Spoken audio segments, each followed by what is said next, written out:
deep in the forest, under an old tree, sat a gray-haired man, and next to him a little boy, who listened attentively. The old man recalled the past and told how his grandfather, who was called the greatest magician in the whole world, had once declared that he had reached the pinnacle of his art. Grandfather slowly turned to little Igny and spoke seriously, asking him to listen carefully. The child, surprised by his tone, asked with fear and curiosity what exactly he wanted to tell him at that moment. But in a moment the old man, seized with a strange delight, shouted that women always love strong men. His harshness and loud voice frightened little Igny, which made the boy shudder and shrug his shoulders. Several years had passed, and now Igny was riding in a luxurious carriage drawn by 2 horses. His name was constantly being called, but the boy, exhausted, could only open his eyes with difficulty, trying to wake up from his slumber. Suddenly, he finally came to, opened his eyes, and quickly apologized to his father, explaining that he had simply dozed off on the way and had not heard his voice. But the father responded sternly and sharply, starting to reprimand his son, asking when he would start behaving like the eldest heir to the Lazarite family, and reminded him that an important selection ceremony would take place today. However, his brother Frey intervened in the conversation, standing up for Igny. He explained to his father that his brother had been studying late into the night, which was why he was so exhausted and sleepy. The father agreed with this explanation, but emphasized that today both of them must show their full seriousness. Their goal at the ceremony was to definitely become among the light magicians, and he would not accept any other outcome. He coldly made it clear that there could be no deviation from his expectations. His sons, not wanting to upset him or object, only nodded silently, accepting his will. Eventually, the brothers arrived at the site of a ceremony that gathered all 12-year-old children. It was during this event that each person's innate abilities and true power, laid down by fate, were determined. Igny and Frey belonged to the illustrious Lazarite family, which possessed light magic. Their grandfather, Cruz, was considered the best magician in the world, and at the same time was a famous favorite of women. Igny stood among the other children, attentively waiting for the test to begin, when suddenly a figure ran quickly up to him, disrupting the silence and order. The boy didn't have time to react when a girl named Rosa, in a simple but cute dress, joyfully hugged him from behind. She asked with a sincere smile if he was ready for the important ceremony. Rosa's face was radiant with joy and impatience. She encouraged Igny with a sincere smile, waiting for her turn. The girl came from the Aquamarine clan, famous for their water magic, and was Igny's fiancée. But suddenly, a loud shout rang out from the crowd that someone with a B rank had already appeared among the children. These words immediately surprised and worried Rosa. What she heard threw her off balance. She whispered excitedly that a B rank was extremely cool, but she herself was not up to that level at all. Igny tried to cheer her up, saying that they would also have high results. Finally, it was Rosa's turn. She was shaking with excitement, her hands shaking as she walked towards the stage, embarrassed. Under the gaze of dozens of teenagers, Rosa stepped forward and approached the table, where a crystal ball stood on a cushion. They reassured her by asking her to simply touch it. Gathering all her willpower, the girl took a deep breath and carefully placed her palm on the surface of the ball, lightly covering it with her hand. Suddenly, a glow began to erupt from the ball, and a magic sign lit up around it. One of the mentors announced in surprise that Rosa had S-rank magic, the rare power of a monk. The dark-robed men standing in front shouted loudly that such magicians only appeared once every 100 years. They could not believe what they were seeing, but they had already announced that they would take Rosa under their supervision, and the girl was frightened by the commotion. The crowd was in chaos. Everyone started pushing and shoving. Everyone wanted to see the miracle closer, and the excitement grew. After Rosa, it was Frey's turn. He stepped out confidently and resolutely placed his hand on the orb. At that moment, the mentors announced that he possessed SS rank light magic. They declared that no light magicians had ever existed with such power. The crowd erupted in cheers, and Igny, looking at his brother, felt alarmed, realizing how gifted he was. But the instructor had already called the next participant. It was Igny's turn. The boy excitedly reached for the ball, confident that he would also demonstrate something incredible. After all, he was the eldest son of the great Lazarite family.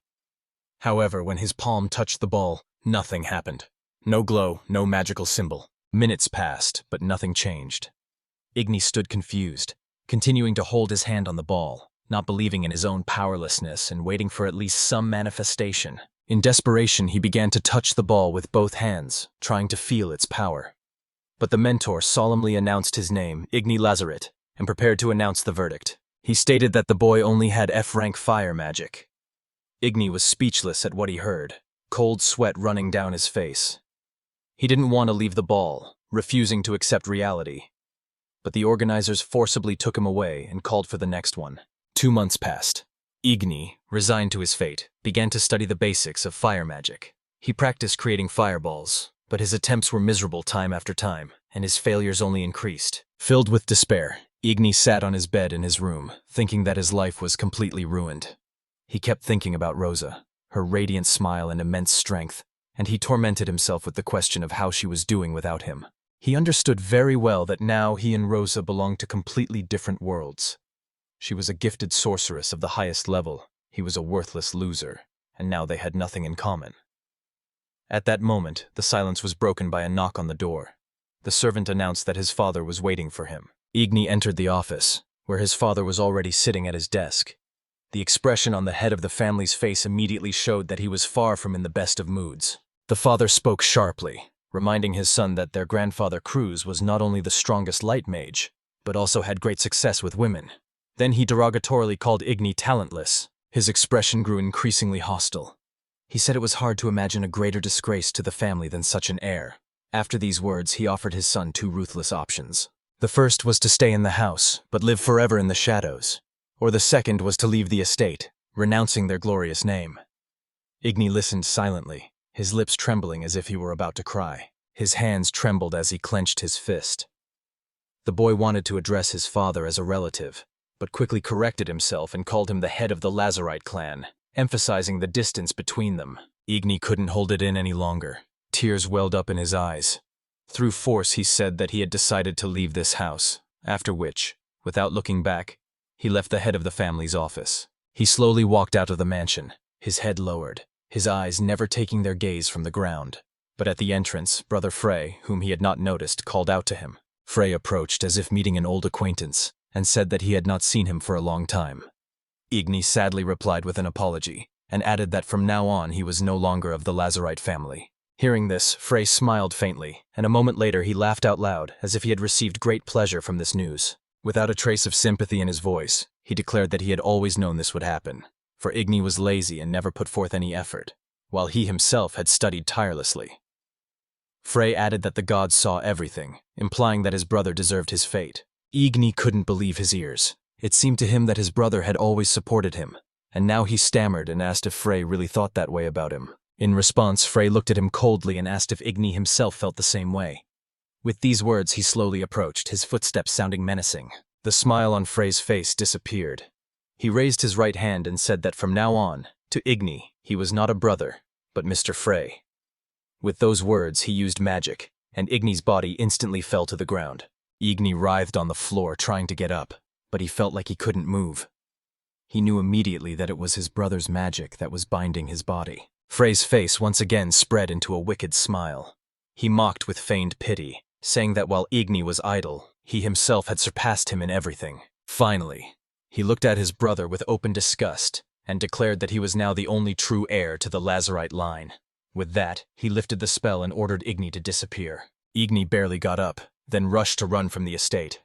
Tears welled up in his eyes, his face frozen in an expression of fear and helplessness, and his brother's mocking laughter could be heard behind him. Running away from home without even looking back, Igny found a job that didn't require magic. He stood in the sewers in cheap clothes, cleaning the drains with a dirty shovel, feeling how low he had fallen. But suddenly, bright rays of light shone from the end of the tunnel, frightening and freezing the boy. He slowly looked back, amazed and fascinated at the same time. A figure, shrouded in magic, flew past him incredibly quickly. Igny managed to recognize it as his grandfather Cruz. Hearing a familiar voice, Cruz stopped and looked at his grandson. He greeted Igny, calmly hovering over the water. The boy, surprised, asked what his grandfather was doing in the sewer. The old man rubbed the back of his head awkwardly, explaining that he was just hiding there. Igny asked in fear what kind of trouble he had gotten himself into again. Then Cruz said that the owner of the house unexpectedly returned, and he almost caught him when he hid in the toilet. He had to use magic to escape into the sewer. After that, he asked in surprise what Igny himself was doing in such a place. The boy turned away, his eyes darkening, and coldly replied that he had been kicked out of the house. Cruz didn't take what was said seriously, and jokingly asked if he had been kicked out the same way he had just been kicked out. Igny shouted angrily that no, he had indeed been kicked out for good. In despair, he called himself talentless and declared that he would never be cool. Cruz listened carefully to his grandson and decided to test his abilities himself. A magic circle lit up in front of him, and the old man confirmed that the boy really only had F-rank fire magic. But after that, he unexpectedly asked if Igny wanted to become strong and really cool. Igny replied uncertainly that it was impossible now. His future was ruined. His voice trembled with despair, and his eyes shone with helplessness. But Cruz interrupts him and repeats the question louder, demanding a clear choice. Does his grandson really want to become cool, or will he remain worthless? His sharp tone even scared Igny a little. The grandfather's face became gloomy and stern as he shouted that his grandson must decide right now to remain a weakling, or to throw himself headlong into the abyss and finally begin the true path of strength. Igny looked at his grandfather in fear, noting how persistent and uncompromising he was. But this was not surprising because he was the best magician. The boy thought, if things continued like this, he would get stuck in the sewers and never see Rosa. Gathering his strength and closing his eyes, Igny loudly, albeit a little hesitantly, declared that he wanted to become cool. His voice was filled with fear but also with determination. Then he added, less confidently, that he was a weakling now. But Cruz replied that it was true, but his spirit was strong, and that was more important. He stood with his back to his grandson and said instructively that it was the strong guys who were always popular. And then he added that those who try until the end are actually much cooler than everyone else. These words sounded wise and insightful, as if they were opening a new path. What he heard deeply impressed Igny. The sadness and despair disappeared from his face, and inspiration appeared. Cruz, satisfied with the answer, declared that it was time to start training immediately, grabbed his grandson by the hand, and pulled him out of the sewer into the air. Together they soared high above the forests and flew towards the mountain ranges. They flew over cliffs below them until they came to a cliff ahead with a sign warning of deadly danger. Finally, Cruz lowered himself to the ground and placed Igny next to him. The boy, looking around, realized with horror where they were, and his heart trembled with fear. He asked in fear why his grandfather had brought him to the Demon King's territory, since he himself had said that Igny was still too weak. But Cruz only shrugged and replied that the king had been dead for a long time. In response, Igny reminded them that even his remains still spawned monsters, which is why even powerful mages avoided these places. However, Cruz said that this was the point of their coming here. He ordered his grandson to try using his magical power. Igny asked in confusion if this would lead to exhaustion and even death from the complete depletion of magic. He already thought that his grandfather just wanted to get rid of him right there. But Cruz calmly assured him that there was no point in lying, and reminded him that it was Igny himself who wanted to become cool. Hearing this, the boy gathered his courage, clenched his fists and concentrated. He exclaimed loudly that it would definitely be cool, and began to concentrate magic between his hands, creating a fireball. However, in a moment he fell down exhausted, and the fireball disappeared. Igny lay exhausted, but suddenly he felt something strange, something he had not expected. He stood up and looked around in surprise, his magic power having already been restored. Cruz explained that in the Demon King's lands the air was filled with magic, and the vessel instantly filled with power. Hearing this, Igny was surprised and asked what benefit it would bring him personally, because he still did not understand his grandfather's plan. Cruz explained that overusing magic can be deadly, but that's how you can expand its limits. If you do it over and over again, your power will only grow. Igny then asked why the training was taking place here. Cruz smiled slyly and said to imagine that one day he would be sitting in a tavern, surrounded by women and wine, and when asked where he got such strength, he would proudly answer. Igny smiled and replied that he would say he had passed through the Demon King's lands, and this thought pleased him, lighting a fire in his heart. However, the very next moment he doubted again and said that even if he became stronger, he would still only be able to throw fireballs. Then Cruz asked if he had heard of something called single attribute specialization. He explained that there are those who only possess one element and only need to build up pure strength. He added that no one ever said it was impossible to become the most powerful magician using just one technique. Cruz himself had long pondered this. Then he pointed to his grandson and said that he would become such a specialist in the single attribute. At first, Igny was confused and hesitant because he didn't like the idea. But in a moment his face brightened with a smile, and he said with confidence that this would definitely make him super cool. In his imagination, he could already see himself flaunting his title in front of the beauties. Cruz looked at his grandson with pride, glad that he had been able to inspire him to action. Igny was already testing his powers by creating small fireballs. 2 years had passed, and he stood among the Demon King's lands, surrounded by 3 giant spiders. They were already ready to attack, But Igny, without hesitation, used the Fire Valley technique and instantly dealt with all the monsters. Cruz watched proudly as his grandson destroyed the Hell Spider with a single blow. But Igny confidently declared that this was far from the limit of his capabilities. He showed his grandfather the huge skeleton of the fallen dragon.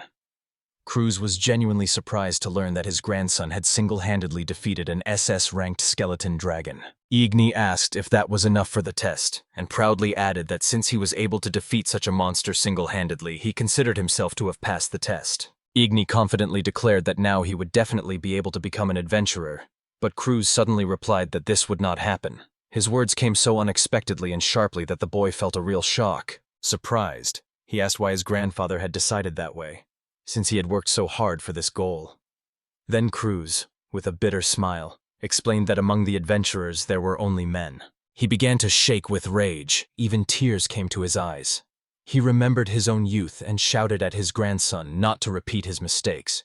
His reaction was so sharp that Igny was even scared. The boy fell to his knees and desperately begged his grandfather to tell him what to do if he didn't want to become an adventurer. But Cruz reassured him, saying he had thought everything through in advance, and handed his grandson a piece of paper with a new route. Igny glanced at the paper and read that it was for the Roll Mod Academy of Magic. Cruz explained that it was a pass to the exam that would open the door to a new life for him. The grandfather leaned into his grandson's ear and whispered that the academy had once been an all-girls school, and even now 80% of the students were women. Igny immediately took the hint and smiled. He happily realized that his life, full of adventures and female attention, was finally beginning. He happily asked when the exam would be, and Cruz calmly replied that it was tomorrow. This answer shocked the boy. He asked in surprise if he had heard correctly, and again received the same answer. The exam would be held tomorrow. The next morning, the bells outside the window rang loudly, announcing the important day of the entrance exams. But Igny was still lying in bed, stubbornly refusing to get up, as if he hadn't heard the bell. He lazily rolled over onto his other side and covered his face with the blanket, wondering for a moment why the bells were ringing so insistently. But a second later he jumped up sharply, remembering that today was the day of the exam. Quickly gathering himself, Igny raced through the city streets, realizing he might not make it. He was already late, so he ran as fast as he could, cursing his slowness. He didn't like it at all that his grandfather had announced the exam so unexpectedly. Of course, he had given him money to live on in a sack, saying that from then on he was on his own. But it had put too much trouble on the boy. Rollmod Magic Academy was the most prestigious educational institution in the entire Anthem Kingdom. Girls had a better aptitude for the magical arts than the physical ones, so the majority of the students here were girls. Igny dreamed that creating a harem in such a place was not at all impossible, and he would not miss such a chance. But suddenly something flashed above his head, and he looked up. A pretty girl in a big hat and a short dress was flying on a broom. Igny lifted his head slightly and almost saw something he shouldn't have seen, but at that moment a piece of paper fell on his face. Taking it off, the boy saw that it was an exam pass, the same as his own. He immediately realized that the girl who had lost it was also a participant in the entrance exams. An idea flashed through Igny's mind, and he decided to try using a volley of fire to climb up to her. The girl on the broom suddenly heard an unfamiliar male voice asking if she had lost something. Igny calmly glided through the air next to her, announcing that he, like her, was heading to the Rollmod Academy. The girl asked in fear who he was, not expecting to see anyone at such a height. Igny politely introduced himself, gave his name, and explained that he was also an applicant, handing her the lost pass and returning it to its owner. Looking at the boy, the girl curiously asked how he managed to move in the air, assuming it was some kind of complex fire spell. Igny calmly replied that it was an ordinary fireball. The girl was surprised because she knew that such a spell had nothing to do with flying, and asked him not to joke so strangely. The guy quickly changed the subject, reminding her that time waits for nothing. Only then did the girl come to her senses and remember that she was really running late, and she was about to fly away from him. But Igny stopped her, placing a hand on her shoulder, and suggested one way to get to the academy very quickly. The girl looked at him in disbelief. He explained that otherwise they would both be late, and his offer was the best. After a short thought, the girl agreed, as there was little time left. Igny politely apologized. He lifted her gently and carefully into his arms as she clutched the broom. Her cheeks were flushed with shame and she looked confused. Igny decided to use a new spell he had invented just when he saw her. He stood on the fireball, pushed himself away sharply, and flew forward at incredible speed. Meanwhile, the exam at the academy had already begun.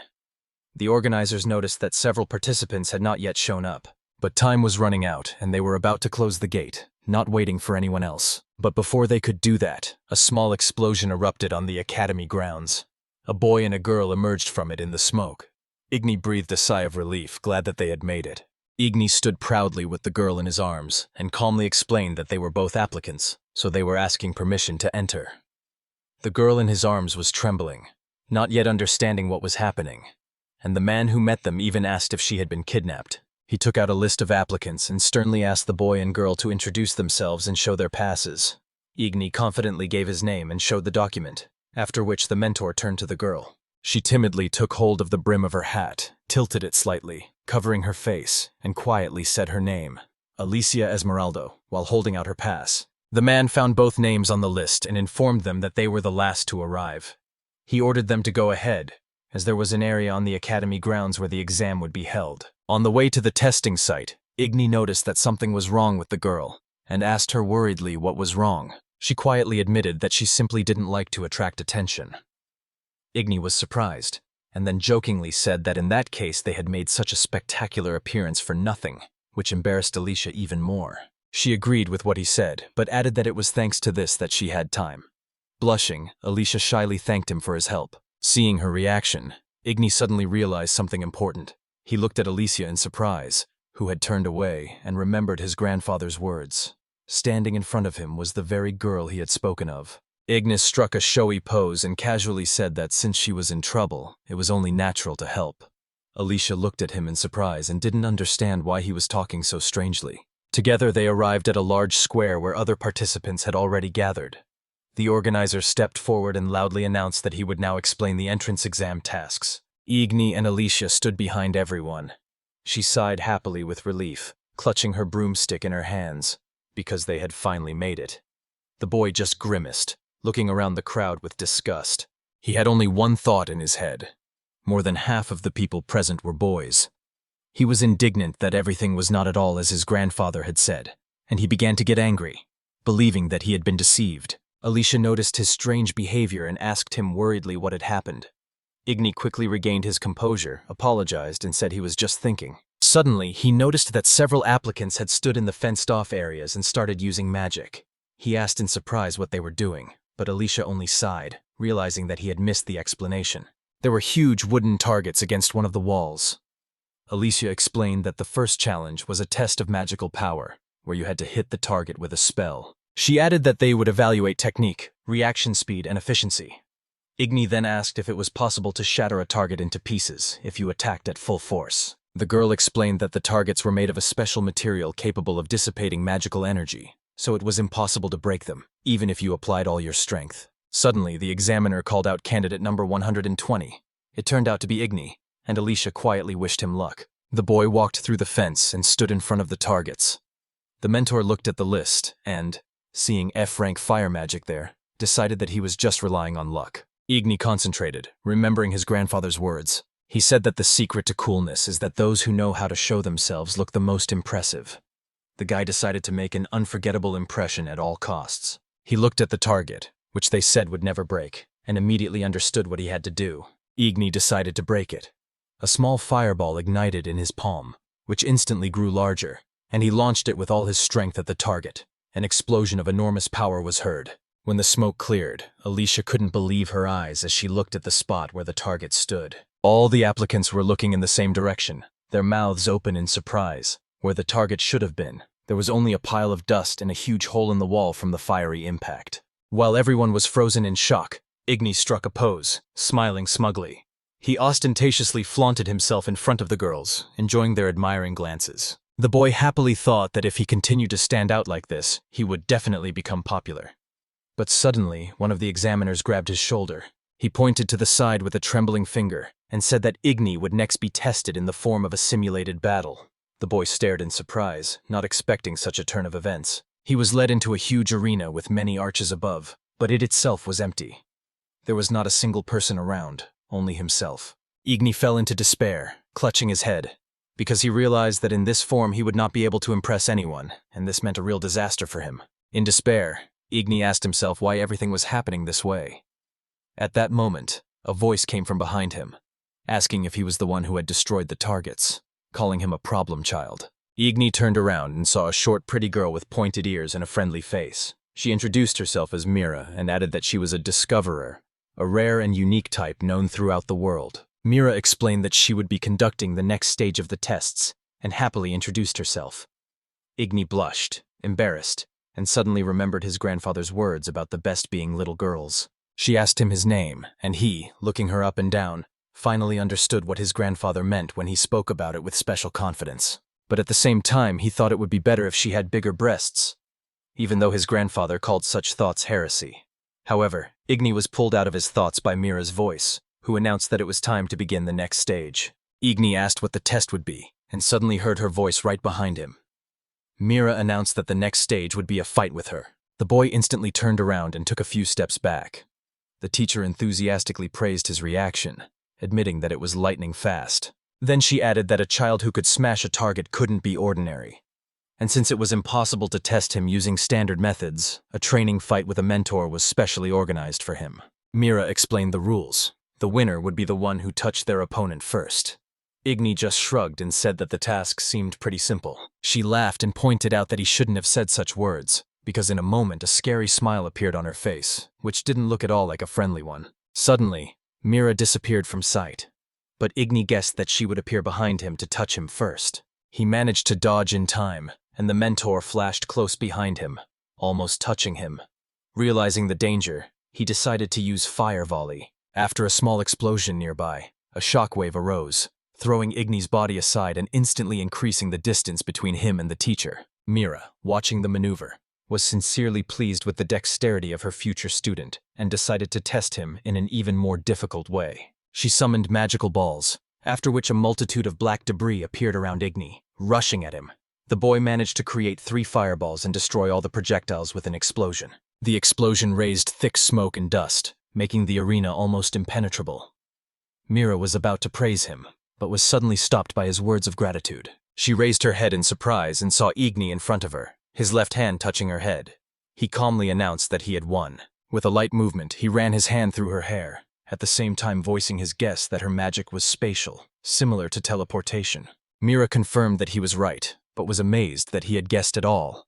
But Igny began to stroke her head even more vigorously, demanding that she announce the result, and she asked him to stop. She said he passed the exam because it was credited when he destroyed the target. Igny was surprised and said angrily that he could have been told about it earlier. But Mira objected. There are always children who won't accept such a decision. She added that she didn't understand why he would waste energy on fireballs, having an SS rank of fire, instead of using strong spells. Igny turned away and explained that his true rank was F, and he could do nothing but fireballs.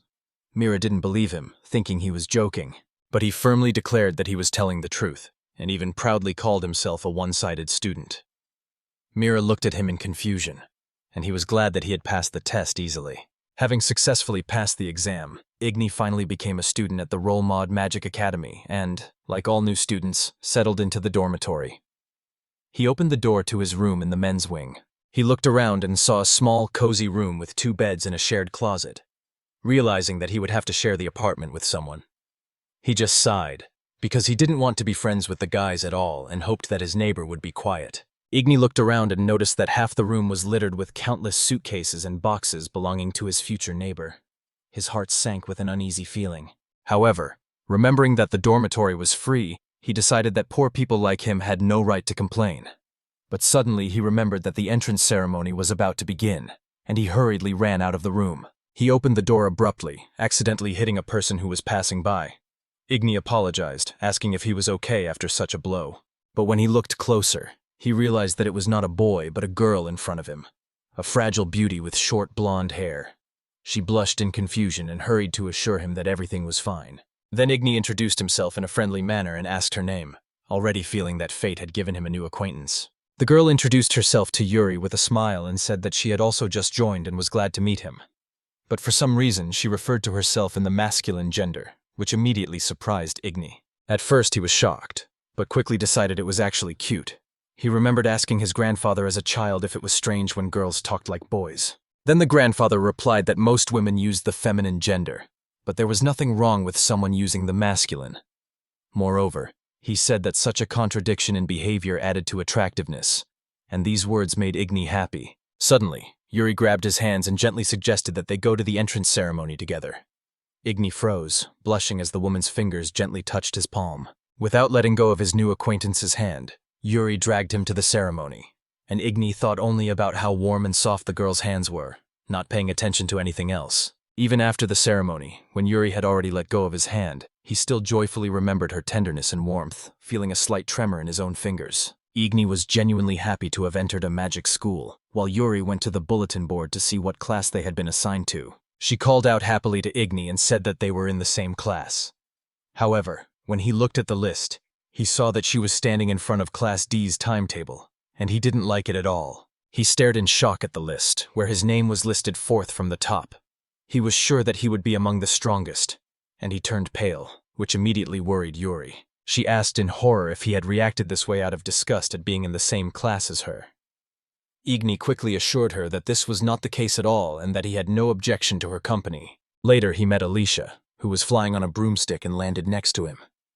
She said that the classes would be reviewed next year and suggested that he was upset about Class D only because he wanted to make himself look bad. Igny, trying to look cool, replied with feigned arrogance that they hadn't seen each other in a long time. But Alicia sternly asked him to stop this ladies' man style of behavior. She smiled and added that she was also in Class D, so she would count on his support. Yuri, who was standing next to her, happily said that she was also happy to meet Alicia. Alicia immediately ran up to Yuri, calling her cute and fairy-like. She enthusiastically asked Igny where he had met such a funny girl, and especially noted that she spoke in the masculine gender. She even complimented Yuri's short hair, comparing it to a small animal.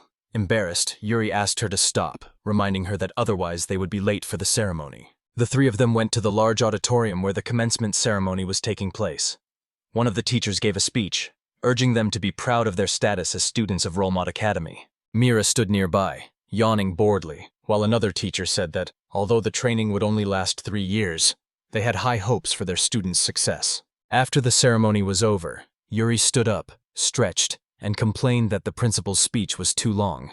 However, Igny didn't think so. He sat with his head bowed, thinking only about the fact that during the entire speech he had not had time to look at the faces of all the girls present, and that worried him. Suddenly he noticed that all the students were walking somewhere in a group. He asked Alicia, confused, where exactly, and heard in response that he had not been listening again. The principal approached them and, leaning down, explained with a smile that detailed instructions would be given in the classrooms. She also said that everyone could take any seat they wanted. After that, she left, and Alicia smiled and remarked how kind the teacher was.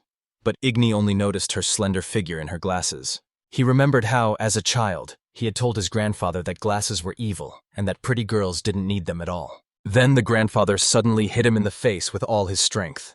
Igny fell to the floor, holding his cheek, and in despair asked why he had done that. The grandfather replied that his grandson was still too young. He said it was foolish to criticize something you didn't understand. Remembering those words, Igny admitted that his grandfather was right. The glasses were just a small thing. At that moment, Alicia reminded him that it was time to go to class. Yuri, Alicia, and Igny entered the auditorium together and took their chosen seats. Yuri sat next to Igny, while Alicia sat in front and immediately turned to ask her new friends. She asked Yuri about her attribute. With a slight smile, she replied that it was darkness, which surprised Alicia incredibly, because it was a rare and dangerous gift. Then Alicia asked what her specialty was. Yuri looked a little embarrassed and replied very quietly that she was in support. Igny thought she didn't want to talk about it. Then he asked Alicia about her powers. She proudly replied that she possessed the element of wind, which made her good at both attack and support. Igny suggested that she aspired to become a true master of magic. But Alicia suddenly became embarrassed and said that her family was very specific, so she couldn't decide for herself what she wanted to be in the future, and the topic made her uncomfortable. Igny fell silent, and all three felt the atmosphere grow heavy and oppressive. To change the subject, he suddenly announced that he had the power of fire, and that he was best at making fireballs. However, someone in the class overheard these words and clearly took them with hostility. A young boy named Edward immediately expressed his displeasure at Igny's entry into the academy, and the dark-haired youth standing next to him added that this was the same boy with the F-rank fire. Edward irritably declared that there were already rumors that even the weakest had been accepted this year. Then he contemptuously asked Igny why he had come here in the first place. Alicia couldn't stand such rudeness and resolutely stood up for her friend, saying that Igny had passed the exam honestly, demonstrating abilities that she had seen with her own eyes. so he definitely couldn't have an F rank. However, Igny calmly confirmed her words. He really did have F rank fire. This shocked Alicia, and the dark-haired boy declared without a shadow of a doubt that Igny had simply cheated on the exam. But Igny didn't get angry. He just calmly replied that this school valued strength above all else. Edward was about to say something back, but their argument was interrupted by a loud clap of the teacher's hands. Standing before them was the same teacher who had given the speech at the entrance ceremony. She smiled and introduced herself as the homeroom teacher of the first class. D. Eleanor, with the attribute of life and a rank of B, the lowest of all. The students were surprised, and Alicia said out loud that Rollmont Academy was a world-class school, where even S and SS rank mages taught, and their mentor was only a B rank. After that, she added that this teacher was, without a doubt, a monster. Eleanor sadly admitted that it hurt her to see the students' faces change after her words. But if she hadn't told the truth, they would have been angry later. Then Eleanor asked for silence and said that she would now tell the most important rules of the academy. She confirmed Igny's words, emphasizing that strength is valued here. The strong are always right, the weak are always wrong. Her words emanated such a powerful aura that some of the students were overcome with fear. She continued by saying that they were all already strong, but they must strive for more and become even more powerful. Eleanor then said she would mark the attendance. Everyone was in their seats, and then she asked if there were any questions. One of the students raised her hand. The teacher looked at her and uncertainly remembered her name. She stood up and introduced herself. Iris, Earth attribute, S rank. Iris asked if she could rise above Eleanor if she defeated her in battle. The mentor thoughtfully replied that she would, but then wondered if Iris knew why that wouldn't happen. She came very close and coldly said that Iris would not be able to defeat her because she was stronger. Immediately, several small balls flew out of her hands and fell directly on the student. Iris froze, her eyes wide, then silently sank back into place. Not a trace of her former confidence remained. She looked frightened, her eyes lifeless. She stared at one point and did not move, while the rest of the students watched her anxiously. Eleanor asked if everyone understood the meaning of her words. Then she returned to the class and said that experience was important, but they would come back to this topic again and again. If there were no more questions, their first lesson was over. Finally, Eleanor said that she was ready to accept the challenge at any time, but only outside of class. After saying goodbye, she calmly left the classroom. The students also started to disperse. Igny quickly got up from his seat, while Yuri was in no hurry. She looked at him and suggested that they go together, but Igny replied seriously that they had to help Iris immediately. Yuri didn't understand what he meant, so he explained that he had seen the teacher drop spores into her, which grow quickly and would be harder to remove later. Iris still sat motionless with a blank stare. Igny said she was weaker than her teacher thought and wouldn't be able to get out of this state on her own. He explained that to help her, he needed to give her plenty of water to cough up the spores. Igny asked Yura for help, and she immediately agreed. Alicia joined them, and together they led Iris to the fountain, gave her a drink of water, and then Igny helped her bend over, ordering her to spit out the spores. After several coughs, Iris finally spat out a black clot. She fell to her knees, exhausted, and Igny asked excitedly how she was feeling. When Iris regained consciousness, she cried and admitted that all she remembered was how everything went dark. She threw herself into Igny's arms and sobbed, saying that she was terribly scared. Eventually, Iris regained control of herself and left with her 3 new friends. Yuri was happy to learn that she also lived in the dormitory, and Iris was delighted to hear that Igny himself lived there. Alicia looked at the boy and noticed that he was in a bad mood. She said in surprise that he should be happy, not sad. But Igny thought only of something else. It seemed to him that Iris should have admired his courage and fallen in love immediately, but instead she bowed at his feet and said with tears that she would be grateful to him for the rest of her life. Igny fell silent, and all 3 felt the atmosphere grow heavy and oppressive. To change the subject, he suddenly announced that he had the power of fire, and that he was best at making fireballs. However, someone in the class overheard these words, and clearly took them with hostility. A young boy named Edward immediately expressed his displeasure at Igny's entry into the academy, and the dark-haired youth standing next to him added that this was the same boy with the F-rank fire. Edward irritably declared that there were already rumors that even the weakest had been accepted this year. Then he contemptuously asked Igny why he had come here in the first place. Alicia couldn't stand such rudeness and resolutely stood up for her friend, saying that Igny had passed the exam honestly, demonstrating abilities that she had seen with her own eyes, so he definitely couldn't have an F rank. However, Igny calmly confirmed her words. He really did have F-rank fire. This shocked Alicia, and the dark-haired boy declared without a shadow of a doubt that Igny had simply cheated on the exam. But Igny didn't get angry. He just calmly replied that this school valued strength above all else. Edward was about to say something back, but their argument was interrupted by a loud clap of the teacher's hands. Standing before them was the same teacher who had given the speech at the entrance ceremony. She smiled and introduced herself as the homeroom teacher of the first class, D, Eleanor, with the attribute of life and a rank of B, the lowest of all. The students were surprised, and Alicia said out loud that Rollmod Academy was a world-class school, where even S and SS rank mages taught, and their mentor was only a B rank. After that, she added that this teacher was, without a doubt, a monster. Eleanor sadly admitted that it hurt her to see the students' faces change after her words, but if she hadn't told the truth, they would have been angry later. Then Eleanor asked for silence and said that she would now tell the most important rules of the academy. She confirmed Igny's words, emphasizing, "Strength is valued here. The strong are always right, the weak are always wrong." Her words emanated such a powerful aura that some of the students were overcome with fear. She continued by saying that they were all already strong, but they must strive for more and become even more powerful. Eleanor then said she would mark the attendance. Everyone was in their seats, and then she asked if there were any questions. One of the students raised her hand. The teacher looked at her and uncertainly remembered her name. She stood up and introduced herself. Iris, Earth attribute, S rank. Iris asked if she could rise above Eleanor if she defeated her in battle. The mentor thoughtfully replied that she would, but then asked if Iris knew why that wouldn't happen. She came very close and coldly said that Iris would not be able to defeat her because she was stronger.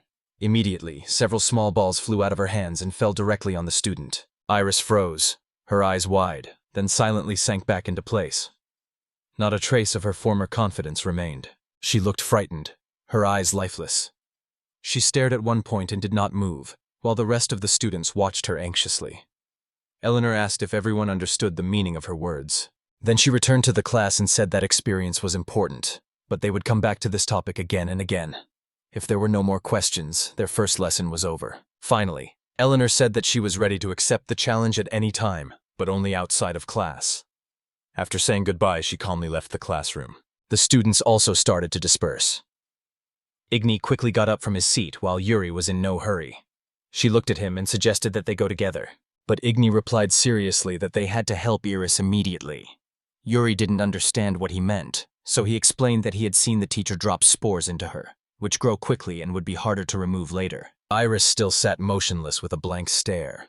Igny said she was weaker than her teacher thought and wouldn't be able to get out of this state on her own. He explained that to help her, he needed to give her plenty of water to cough up the spores. Igny asked Yura for help, and she immediately agreed. Alicia joined them, and together they led Iris to the fountain, gave her a drink of water, and then Igny helped her bend over, ordering her to spit out the spores. After several coughs, Iris finally spat out a black clot. She fell to her knees, exhausted, and Igny asked excitedly how she was feeling. When Iris regained consciousness, she cried and admitted that all she remembered was how everything went dark. She threw herself into Igny's arms and sobbed, saying that she was terribly scared. Eventually, Iris regained control of herself and left with her 3 new friends. Yuri was happy to learn that she also lived in the dormitory, and Iris was delighted to hear that Igny himself lived there. Alicia looked at the boy and noticed that he was in a bad mood. She said in surprise that he should be happy, not sad. But Igny thought only of something else. It seemed to him that Iris should have been captivated by his courage and fallen in love immediately. But instead she bowed at his feet and said with tears that she would be grateful to him for the rest of her life. Iris continued to hold his hand, looking at Igny with loving eyes. Meanwhile, Yuri turned to Alicia and suggested that she become his partner, to which she agreed, but, glancing at Iris, called the scene creepy. But despite Iris's best efforts, Mira decided that Igny would be in the group with Alina, shocking all 3 of them. Iris was especially surprised, and Alina herself responded with a look of open hostility. Mira reminded the students that this was a regular one-on-one practice match, and it would continue until one of the opponents conceded defeat or she stopped the match. After that, she asked if the students had any questions. Igny was about to answer that he had no questions, but Alina abruptly interrupted him, asking with a hostile expression why exactly she had to fight this guy. Mira calmly explained that she thought that if they came together first, they could inspire others with their fight. To this, Alina mockingly replied that she would defeat Igny in a moment. Responding more seriously, Mira emphasized that she knew about Alina's progress, but it wouldn't hurt for her to learn to correctly assess her opponent's capabilities. She added that, otherwise, Alina could join the ranks of students who died while studying. The mention of death greatly frightened Yuri, and the others listened to the teacher more attentively. But Alina didn't back down and, with bitterness, as if her pride had been hurt, asked if this guy was really stronger than her. Mira just smiled. She replied that she had never said such a thing, but if Alina was so confident in herself, she suggested introducing a punishment. The defeated moon would completely obey the winner. Igny wanted to say that he didn't want to fight the girl seriously, but his words instantly angered Alina. She loudly and defiantly declared that the very idea of her defeat was ridiculous, and immediately agreed to the condition, adding that if Igny lost, the moon would be a Class C slave. Yuri, watching this, said in fear that they had to be stopped, or Igny would die. Iris agreed, knowing that his rival was the eldest daughter of the Oriat family. Hearing these words, Igny remembered that the R8 family, like his own, was famous for its high ranks, and he understood where Alina's pride came from. He looked at her, full of rage and ready to attack at any moment, but suddenly he heard a familiar voice from the crowd, desperately shouting at him to stop. It was Edward, who was shaking from head to toe and declared that Igny only had F-rank fire, so he could replace it himself. His friend advised Igny to be grateful for such a kindness, but he only replied that he was more worried about Edward anyway. But despite their words, Igny confidently remained standing before his rival. Remembering his own words that in this school, strength was valued above all else, he firmly told everyone who was worried about him that there was no reason to worry. The students of Class C whispered among themselves, wondering how the F-ranked magician had even gotten here, and if he really intended to defeat Alina. Alina prepared for battle, placing her hand on her vagina and mockingly apologizing for the noise in her class. Igny, upon hearing this, only replied that he didn't care. A sinister smile appeared on Alina's face. She already sensed victory, and said that Igny seemed too confident in himself. The guy mentally replied that even in trouble you need to show coolness. She said that she wouldn't stand on ceremony with him then, and he replied with the same confidence that it suited him perfectly. Mira raised her hand, signaling for them to prepare. Alina stood in a fighting stance, ready to draw her sword at any moment. Igny remained calm, radiating absolute confidence. A few seconds later, Mira abruptly lowered her hand, signaling the start of the fight. At the same moment, Alina reached for her sword, but something suddenly stopped her hand. Surprise and fear flashed across her face. She suddenly realized that she couldn't move her arm, so she couldn't reach for her weapon and attack her opponent. Those few moments were enough. Igny was instantly in front of her, grabbing her hand, which was reaching for the hilt of the sword. Alina's eyes widened in fear and realization.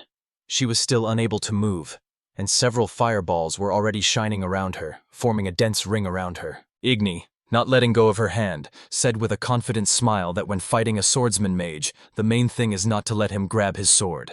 The next moment, Mira raised her hand and loudly announced that enough was enough, ending the duel. She approached Alina with relief and wanted to explain to her that she really should learn to evaluate her opponents, but she didn't have time to finish. Alina didn't want to listen and, instead of getting angry, suddenly burst into tears.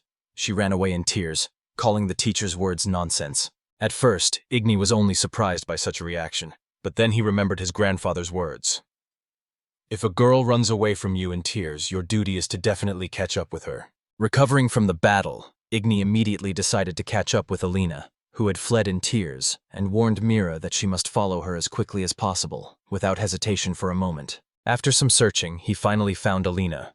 She was sitting on the ground, her back against a column and her knees hugging her hips, her face hidden and no emotion visible. Hearing a familiar voice quietly ask if everything was okay, she shook her head slightly. Then she looked up at Igny and, with feigned confidence, said that she wasn't crying at all. She explained that the entire hierarchy in their class was based on strength, and until now she had been the strongest. And today, for the first time, she had been defeated before she even had time to draw her sword. Breaking down in tears again, Alina said she was blinded by her own strength. She recalled that she had come first in the entrance exams, so she had to maintain her reputation as the first. Unable to bear it any longer, the girl burst into tears again, tears streaming down her cheeks, and she desperately asked why everything had happened this way, if she was supposed to be the best. Igny could see how much she was suffering. He felt awkward, not knowing how to calm her down. For a moment, he thought about hugging Alina, but he stopped himself, remembering one important thing. A memory of a training day with my grandfather came to mind, when he asked what to do if he needed to calm a girl down. Then little Igny confidently replied that he would hug her tightly, and whisper words of comfort in her ear so that she would feel at peace. But the grandfather categorically disagreed. He immediately hit his grandson and called such words disgusting, explaining that behind every tear there is a reason. And with great passion, he explained to the guy that a real man should listen to a girl's problem and find a solution, not just comfort her with empty words. Remembering this, Igny decided to find the right words for Alina. He understood that she was trying to prove her superiority, and based on this, he formed a response. He told her that of all the people he had ever fought, she was the strongest. Hearing this, her tear-stained face lit up, her sadness and despair melted away. She was silent for a moment, then hesitantly, stumbling, asked if it was true. Igny answered without hesitation that it was, and it was true. But he didn't stop. He continued to praise her, calling her the most beautiful, strongest, and best of all the rivals he had met. Alina was confused by so many compliments, and then lowered her head and repeated in a whisper that she was the best, gradually filling herself with confidence. In a moment, a happy smile appeared on her face, and she began to giggle softly, like a little girl who had heard genuine admiration for the first time. Igny was surprised at how simple this stern and cold-looking girl turned out to be. Having finally calmed down, Alina stood up and extended her hand to Igny. She thanked him and asked to be called simply Alina, but in return asked if she could call him simply Igny. He said he didn't mind and shook her hand gently. After that, they returned to the classroom together. Seeing them, Mira immediately ran up and apologized to Alina with a guilty look, explaining that as a teacher she had to bring her down from heaven to earth in time. Alina confidently replied that there was nothing to worry about, because she understood that only by realizing one's own weaknesses can one become stronger. She added that even despite the defeat, she was still the best. Mira didn't understand why Alina suddenly became more cheerful than before the escape, but she praised Igny for a job well done. Finally, Mira smiled and said that if so, the punishment begins today. For a moment, Alina froze, not understanding the meaning of these words. Then Mira reminded them that they had agreed. The defeated moon would obey the victor, and she added that the word must be kept. Alina's face filled with fear. The next moment she ran out of the classroom without hesitation, and Mira ordered Igny to run after her again. He agreed and easily followed. Meanwhile, one of the teachers was discussing with a young student the upcoming royal tournament, where the strongest student would be determined. The student confidently replied that he wouldn't even have to make any effort, because victory was inevitable. The teacher agreed and gave his name, Frey Tarqua. One school day, Igny, Yuri, Iris, and Alicia were the last ones left in class after class, chatting. Yuri told them she had found a cafe with delicious pastries and invited them all to go. They readily agreed. But their conversation was interrupted by Eleanor. She turned directly to Igny, smiled gently, and said in a sweet voice that she would like to speak to him alone, if he didn't mind. The friends left them alone so as not to disturb them, and Igny, hearing the teacher's words, wondered what such an invitation to a private conversation after class could mean. At that precise instant, Eleanor, who had stepped away for a moment, returned to Igny, holding a sheet of paper in her hands. His mind was once again creating the most bizarre fantasies, fueling his excitement. When he took the paper, he almost convinced himself that it was a love letter. He tried to remain calm, although his hands were shaking a little, and quietly repeated that he was holding himself in his hands. However, when he unfolded the paper, he saw a mention of a magic competition tournament. Seeing his strange reaction, Eleanor asked in surprise what was wrong with him and if everything was okay. Igny, disappointed, replied that everything was fine. Hearing that it was a magic tournament, his friends immediately ran up to him, praising him and saying that it was incredibly cool. Igny was confused and asked if this tournament was really that famous. Eleanor confirmed that it was. She explained that it was one of the most famous tournaments, where every year the strongest magician in the entire kingdom was chosen, and the country's elite gathered to watch. She added with a smile that their role mod academy sent about 10 participants every year. But this time, for unknown reasons, most of the candidates declined. After listening to the teacher, Igny confidently said that if Sensei asked him, he would agree. Eleanor did not hide her joy and said that his decision would greatly help the academy. She also mentioned the most important part of the tournament. The winner would receive a special prize. Igny was surprised and asked what it was. Eleanor explained that someone who was not a noble could become one by marrying the daughter of a noble family. However, for some reason, these words did not please Igny at all. Alicia noticed his strange reaction and asked, a little mockingly, why he wasn't happy. Did he not like the prospect? Igny didn't answer at first. Later, he firmly said that he did not like it at all, because in reality, for the girl it meant forced marriage under pressure from her own family. After that, Igny raised his voice and confidently declared that a real man should not do this. He should gain fame through his own efforts, not through coercion. Eleanor looked at the young student with warmth and jokingly called him very cool, while Alicia again didn't understand what he was talking about. Igny was pleased with his small victory, for he had managed to impress a woman. In his mind, he already saw himself as popular, but Eleanor wanted to add something more. She said that if the winner of the tournament was not from the aristocracy, he would receive instant fame and recognition throughout the kingdom. Hearing this, Igny bowed low and promised to give it his all. When all the questions of the tournament had been discussed, Eleanor said that she had to introduce Igny to someone, and as she left the auditorium, she asked him to follow her. At that moment, Yuri said that he and the girls would go to the cafe first. Igny wished them a good meal and said goodbye. After hearing their conversation, Alicia jokingly said that they were acting like a couple, and Iris became insanely jealous. Finally, Eleanor led Igny into a private room where 3 students were already waiting. One stood by the window with her back to the door, another sat at the desk, staring at it, and the third looked the most animated of them all. Igny glanced around the room and noticed that there were only 2 girls and 1 boy among the tournament participants. He sighed, but accepted it as a given. Eleanor suggested that everyone introduce themselves. The most energetic girl immediately ran up to Igny and introduced herself as Frenda. She had a headband on and had taken off her school cloak, leaving only a short top. Frenda peppered him with questions. She asked if he was a first year, and when he answered in the affirmative, she proudly said that she was a second year, and therefore his senpai. She asked about his middle name, but Igny replied that he didn't have one. Then Friend exclaimed cheerfully that they looked alike, because she didn't have one either. She explained that the other 2 in the room were also first years, but both had middle names. The girl at the table just raised her head wearily and grumbled that she was being too noisy. At this time, the last student standing by the window approached Igny and politely introduced himself. First Light, Frey Tarkoa. Frey was so focused on his polite introduction that he didn't immediately recognize the person standing before him. He was about to say that he was pleased to meet him, but he suddenly cut himself off. His eyes widened in shock as he saw Igny looking at him with a depressed expression. Frey instantly recognized the brother he hadn't seen in so many years, while Igny stared in confusion. In fact, Igny's strange reaction was due to the fact that he simply did not recognize his brother. But the name Tarkoa seemed familiar to him. He tried hard to remember where he had heard it, and suddenly he remembered. His face twisted with the same shock that Frey had experienced a moment earlier.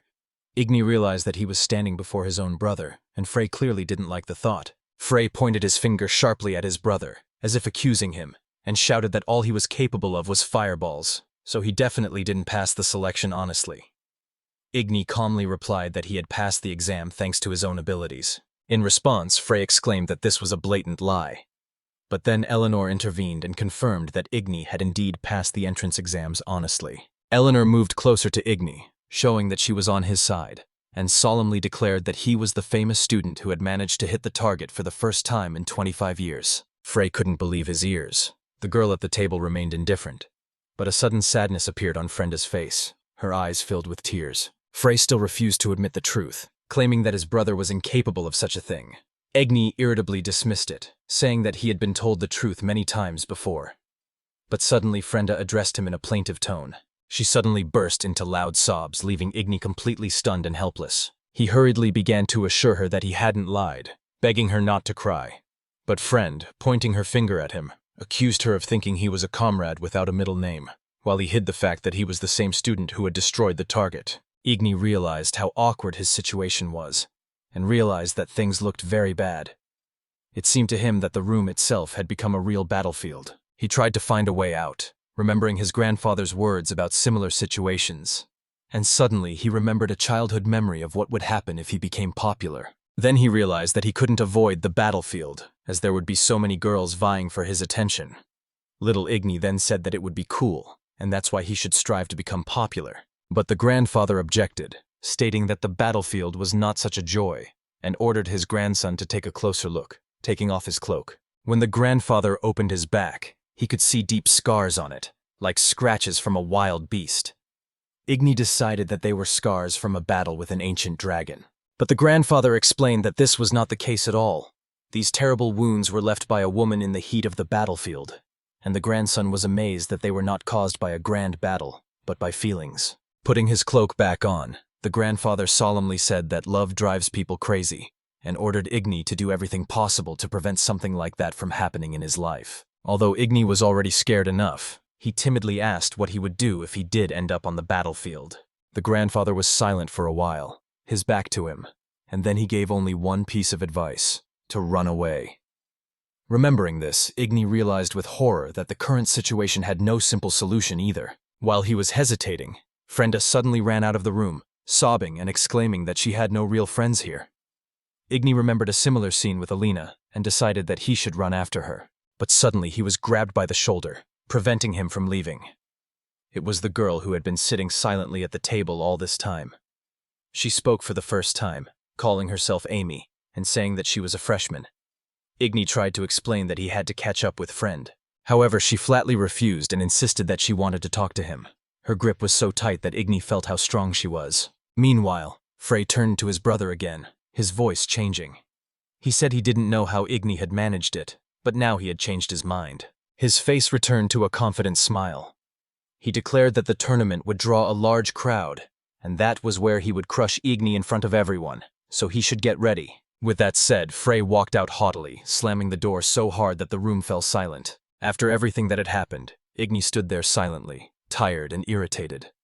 Amy remained silent for a while longer, continuing to hold his shoulder. He finally asked if she had any questions for him, because it looked like she wanted to talk. Hearing this, Amy finally let him go. She stood in front of him and asked him directly if it was true that he was the same student who had broken the target. Igny hesitated, but realized that it was pointless to hide it, and confirmed. After these words, Amy placed her hand on her heart and sincerely declared that she wanted him to shoot her with the same fireball he had used to destroy the target. These words stunned Igny. He felt terrible, because it seemed that she simply wanted to become another victim of the training. Without waiting for his answer, Amy approached Eleanor and asked her to reserve a training ground for them. The teacher supported her students' initiative and agreed. Igny didn't even have time to object before he was standing with Amy on the empty training field where the second stage of the exam had previously taken place. He asked her worriedly if she was sure, as it could be dangerous. But Amy said she was strong enough to deserve a middle name, so there was no need to worry. She explained that she was a corrupted Igny and could muffle an attack of any power. She moved closer to Igny, excitedly saying that she wanted to test the limits of her ability. Once again, she began to persuade Igny, pleading with him to help her through this ordeal. Although Igny was still hesitant, under persistent persuasion, he finally agreed, and then he himself asked Amy to be ready for a serious attack. She took a few steps back, and Igny fired a volley of fire. After the powerful explosion, the girl remained completely unharmed and happily said that it was wonderful. At first, everything seemed normal, but in a moment her face turned red. She arched her entire body and screamed in pleasure. Igny froze, shocked and confused by the scene. As if going mad with pleasure, she immediately demanded that Igny shoot again. There was not a drop of common sense left in her eyes, and saliva was dripping from her mouth. Igny looked at her with horror, realizing that something bad was happening. He decided not to delay and remembered his grandfather's wise words. Once, his grandfather explained to him that there were S's, sadists and masochists, all different and each good in its own way. He asked Igny to remember, a man is like a vessel that must accept anything. Igny agreed with these words. He realized that he was ready to do anything to become a better man, even if he didn't yet fully understand what that meant. After a brief thought, he decided to grant Amy's request and launched an even stronger, incredibly powerful fireball at her, believing that it was time to take things to the next level. The girl was beaming with happiness. Meanwhile, Yuri, Iris, and Alicia were walking around the academy grounds. Yuri and Iris were talking about Igny, calling him incredible. Yuri said he would always support him, and Iris added that Igny was unrivaled in his determination. Then they turned to Alicia, asking if she would support him. She replied with a reserved yes, but only a little because she was uncomfortable in a crowd. At that moment, a huge blast wave rang out. A frightened Iris asked what it was, and Alicia realized the sound was coming from the training arena. She immediately flew up on her broom to see what was going on. In the arena, Amy was already sitting on the floor, happily repeating that she was getting better every time. But she immediately said that this was not the limit yet. Igny realized that she was not easy to please, and to satisfy M, he had to play the role of S. With a maniacal smile, he asked if she wanted more, and Amy happily exclaimed that she did. Alicia, watching from above, looked on in disgust. The next moment, Igny found himself on a sandy beach. The waves of the sea were rolling onto the shore, and large clouds were floating in the sky. He looked around in surprise, hearing the girls arguing. Two girls in swimsuits stood before him, a dark-haired one with glasses and her hands behind her head, and a shorter one with a long braid. They were arguing over which one Igny liked better. The boy blushed and his eyes widened in surprise. He couldn't believe that it was Eleanor and Mira competing for his attention. Eleanor and Mira grabbed his hands from different sides. Igny was delighted and thought that this was what real popularity looked like. But suddenly someone came up and ordered him to stop immediately. It was Yuri. His face was flushed with shame, his hands were raised, and he declared discontentedly that he knew Igny better than anyone. Yuri's eyes filled with tears as Igny reminded him that he was a boy. Yuri stepped closer, and another figure appeared next to them. It was a girl with long dark hair and a swimsuit. Alina. A small house made of straw and wood could be seen in the background. She said that she was the perfect match for Igny. Yuri and Alina began to argue about who suited him better, Yuri as a classmate, or Alina as the first student. But another person approached them. A girl with short dark hair appeared in front of Igny. With a sinister look, she declared that she was ready to defeat everyone for his sake. It was Iris. And then a girl with a headband came out. Friend. She raised her hands and shouted that Igny was a liar and must answer for his words. But suddenly Friend was pushed away by another blonde. It was Amy. Igny was even more confused by what he saw. He raised his hand, sweat dripping from his forehead. The girls were already arguing all over the beach, deciding which one was more suitable for him. He tried to calm them down, but no one heard his voice. Igny realized that he was facing not popularity, but real trouble. The atmosphere between the girls was becoming increasingly tense, dark, and dangerous, and a girl in a hat appeared on the sand behind him. It was Alicia. She sternly said that Igny had to explain everything to her. The boy, turning around in panic, begged for help to calm his rivals. Alicia, in a dark dress with a bow on her chest and a large hat, looked at him with condemnation. She declared that he was behaving disgustingly. Hearing this, Igny screamed and suddenly fell into darkness. The next moment he woke up, lying on the floor next to the bed. Yuri was sitting next to him, reading a book, and looked around in fright when he heard Igny fall. Yuri sat down next to him, asking worriedly if everything was okay. Igny, lying on the floor with his feet on the bed, smiled with relief and thought that he was incredibly lucky. It was all just a dream. Yuri said with a smile that he was surprised that Igny had woken up on his own. Igny apologized to him for disturbing his sleep. Igny sat back down on the bed, turned away, and covered himself with the blanket, saying he wanted to sleep a little longer. But Yuri exclaimed indignantly that he couldn't sleep that long. Igny lazily replied that today was a day off and he had the right to rest. But Yuri reminded him of his promise to hold a practice fight before the tournament. Igny squinted one eye, looking at him. Half asleep, he replied that he remembered the promise. But Yuri, already raising his voice, demanded that he get up immediately, and then they would go to breakfast together. The sunny day illuminated the building with large windows, trees growing nearby. Alicia and Iris were already waiting in the arena. Soon Igny and Yuri entered and greeted the girls. Alicia held a stick in her hands and said that even someone as strong as Igny had to train in combat. Iris waved cheerfully to the boys, smiling at the entire playground. Igny embarrassedly admitted that he had never had any experience in real duels. Alicia asked in surprise, not understanding what he meant. He looked away and quietly replied that it was time to start training.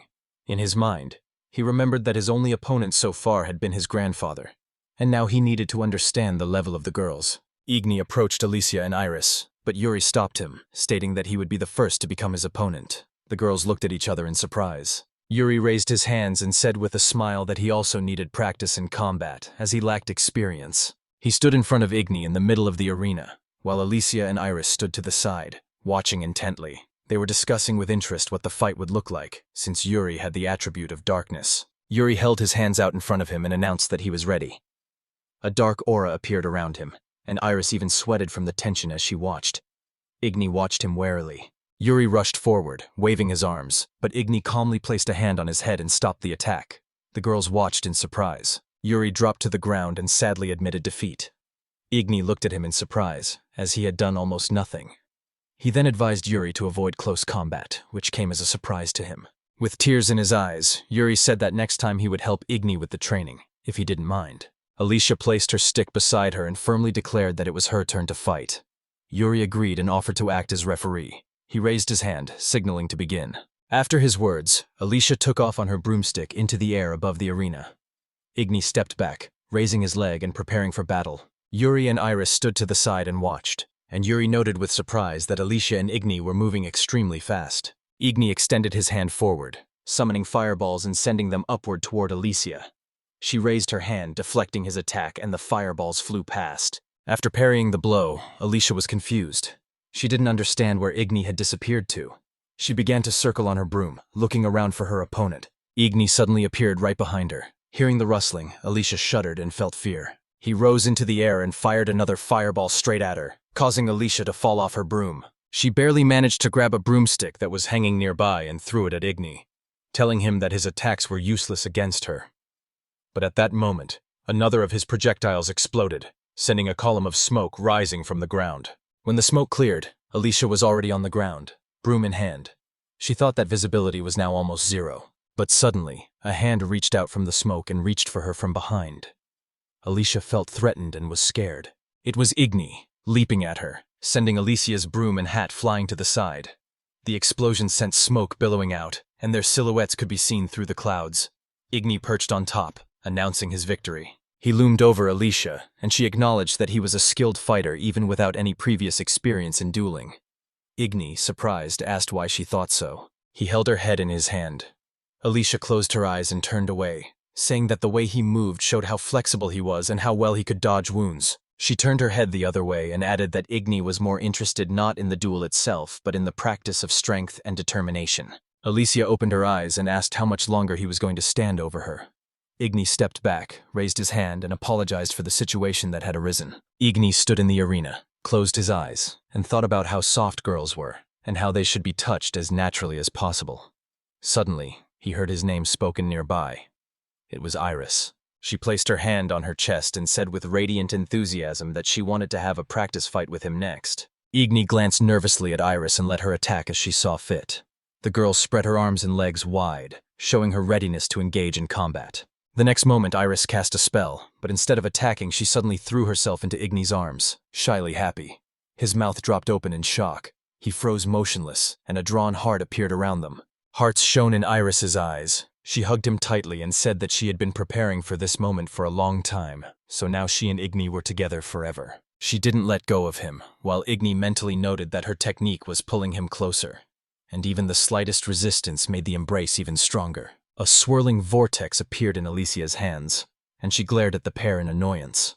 She cast a spell in their direction, ripping apart Iris's technique, sending them both flying away with a scream. Alicia started shouting angrily that whatever they were doing was not training in any way. Igny and Iris lay there with tears in their eyes. Tall trees cast shadows on the building with the windows of Igny's room. Yuri shouted that they were getting late, but Igny, curled up in bed, replied that he was sleeping so well right now. Yuri pulled the blanket off Igny and shouted that he had to get up immediately, because today was tournament day. Igny lay there, his eyes closed, his head on the pillow, and saliva dripping from his mouth. He slowly stood up, still not opening his eyes, and muttered that everything was fine. If they were going to fly, they would arrive in an instant. Yuri blushed and didn't understand what he was talking about. In a moment, his scream echoed throughout the area. The boys were already flying high above the city. Soon they found themselves in front of Iris and Eleanor. Iris folded her arms in fear and grimaced at the surprise of their sudden appearance, while behind her stood a calm Eleanor. Igny carried Yuri on his back and apologized with a smile for their last-minute arrival, assuring him that he hoped they weren't too late. Their landing sent up a cloud of dust. Eleanor raised a finger and said with a smile that they were not late, because the selection was still ongoing, and the recommended opponents for the qualification would be named later. Igny tensed when he heard someone behind him call his name. Edward approached him, crossed his arms over his chest, and mockingly declared that he was late. He had already thought that Igny was scared and would not come to the tournament. Igny indignantly replied that he had not come to be insulted. Another boy stood nearby and said that Edward was upset when he heard about Igny's participation, so now he just had to win. Edward blushed at those words. Iris approached Igny and said that Edward had come here even before her to support him. Igny was surprised to hear this. Edward just waved it away and asked not to give him away. Then Igny called Edward by name, and Edward, hearing this, was confused and looked at him in embarrassment. Igny thanked him for his support. Edward stood with his arms folded across his chest and turned away, saying only that Igny should be more careful. His comrade stood next to him with a goblet on his head, which Igny had not expected. Surrounded by the boys, Igny asked where Alicia had gone. Iris replied that she probably wouldn't be at the tournament today. With a gloomy look, Igny remembered their first meeting, when Alicia confessed that she didn't like crowded places. Eleanor stepped aside and said that Igny should follow her, as she would escort him to the waiting room while the others headed for the stands. Iris raised her hand and happily exclaimed that she would be rooting for him. Yuri also added that he would support Igny. Eleanor moved forward, and Igny, walking beside her, turned to his friends and waved. They looked after him, saying goodbye. He walked down the long corridor beside Eleanor. She admitted that when she first saw his power, she was very surprised. Igny replied that he was only F rank. She walked without stopping and continued. He was far from not only winning, but even from simply entering the academy, and to participate in the tournament, he would have to make enormous efforts, just like she had once. Eleanor explained that they were similar because they both used the same spell, and their situations were strikingly similar. Igny closed his eyes and said that the first person to win the tournament without even having an A rank was Manipulator Eleanor, who set the record for the shortest fight in the competition's history. Eleanor blushed and said awkwardly that Igny was talking about her. But he threw his hand aside and confidently declared that he would set a new record, which made the teacher cover her face with her hand and say that he was too kind. Igny was surprised to hear her words. Eleanor quietly added that it was because her abilities were never truly appreciated. Walking in high heels, Eleanor stopped and said that no matter how many times she won, people still believed that they couldn't lose to a B rank. Overconfidence is dangerous, because it is carelessness that costs lives. Igny and Eleanor stopped in front of the tall doors. She explained that the lounge awaited them and wished him luck. Smiling, Eleanor said she had high hopes for him, but asked him not to tell the other students. Igny, putting his hands on his hips, promised to win the tournament. She pressed her hand to her chest and said that even without talent, people can change their fate through perseverance and hard work. And I wonder if the kingdom will ever understand this. Already standing in front of the door, Igny turned around and assured her that everything would be fine, and he would definitely live up to her expectations. Eleanor raised her hand, closed her eyes, and wished him luck. Meanwhile, Igny, Amy, Frenda, and his brother were getting serious about the tournament. A large poster hung on the wall of the arena. One of the organizers announced into the microphone that the long-awaited magic tournament was beginning, and first of all, he would introduce the participants of Block A. On one side of the arena stood a somber and serious Igny, and on the other a self-assured boy named Dobana, with his arms crossed over his chest and a broad smile. The stands around the arena were full of people. The organizer explained the rules. The winner would be the one who could defeat his opponent. In the stands, Yuri and Iris discussed their impressions. Their attention shifted when they noticed Alicia standing shyly at the entrance, wearing a cloak and hat, looking around. Yuri and Iris met Alicia. Iris put her hand on her back, saying that Igny really needed support because that's what she came for. Edward stood nearby, looking at the girls suspiciously. The organizer announced the start of the fight. Igny stepped into the center of the arena, and Dobana raised his sword and placed it on his shoulder. Smiling, Dobana asked if Igny really studied at Rolmod Academy. Igny closed his eyes and replied that yes, he was a first-year student. Dobana kicked out sharply, raised his sword, and went on the attack, adding that Igny must be one of the gifted, and that was wonderful. But the next moment he saw Igny in front of him, raising his hand, and a giant ball of fire lit up above it. Dobana froze instantly, not having time to complete the blow. Dobana's body trembled with fear. His mouth opened by itself. He did not understand what was happening. A dark atmosphere settled around Igny, and he himself furiously asked what the word talented meant. Igny raised his other hand, his face not visible. He said that he understood Dobana's feelings perfectly, but Dobana only trembled, assuring him that he did not understand, because Igny was also talented. Igny, without giving up, replied that he understood him, because Dobana must have had a good life because he was born handsome.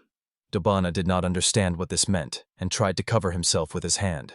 Igny suddenly shouted in anger that no matter how hard he tried, he could never change his own appearance. Terrified, Dobana jumped into the water surrounding the arena.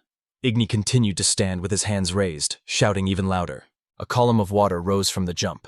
Igny calmly turned away from Dobana, who was already in the water, and the organizer announced that one of the fighters was eliminated, which meant that Igny had won. The tournament continued without a hitch. Igny, Amy, Frenda, and Igny's brother confidently passed their tests, and all ended in their victories. The spectators in the stands were screaming and making noise. The organizer announced the next battle between the two semi-finalists of Block A, Igny, who won with fireballs, and Frenda, who possessed insidious magic. He added that the rest of the participants in Blocks A and B also belonged to the Rolmod Academy, which is natural for a generation of gifted people. Igny turned away, thinking that Frey was also among the winners. Frenda appeared before him, her hands raised. She said that no one could have imagined that they would meet in battle. Igny agreed, because she was looking at him very seriously. The organizer announced the start of the battle. Frenda jumped up on the spot, waving her arms and cheerfully declaring that her attribute was water, and that she was an A rank, therefore a natural enemy of Igny. Streams of water rose up around her. A column of water appeared next to Igny. It was Frenda's attack.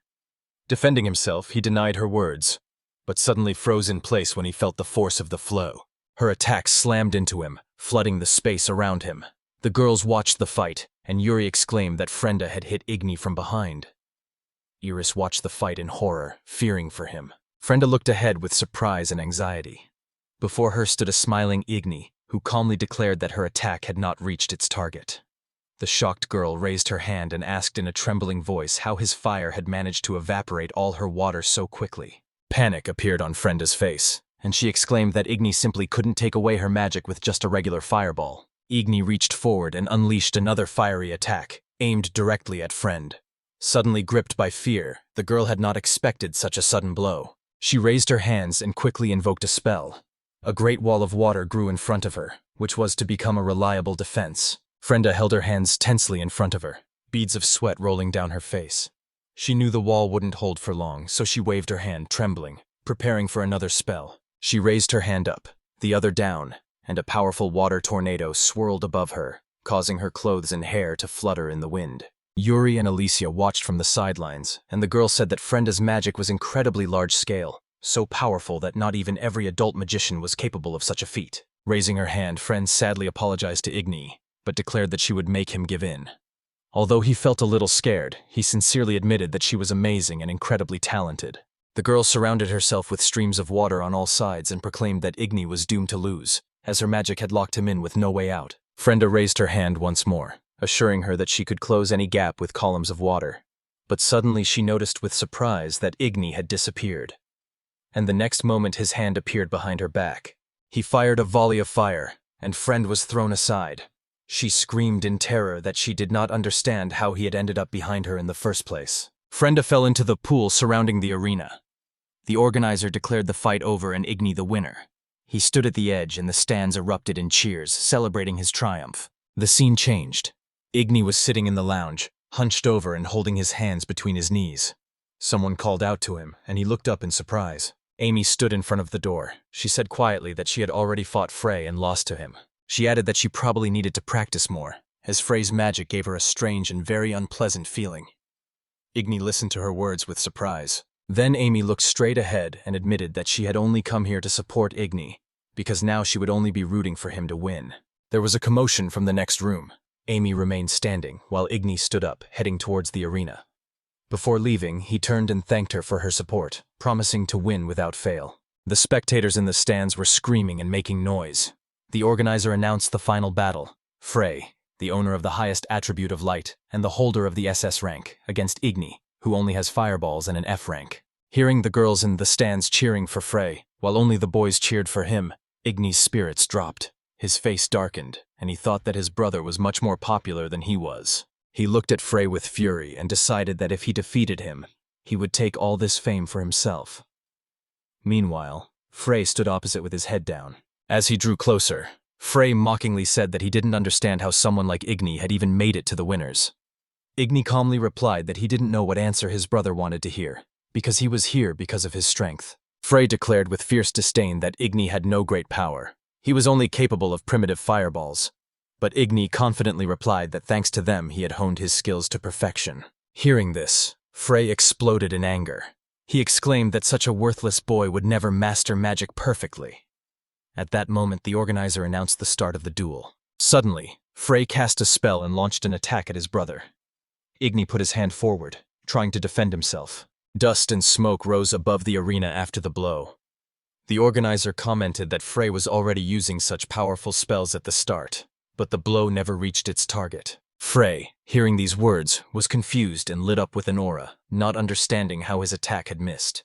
And just then Igny appeared behind him.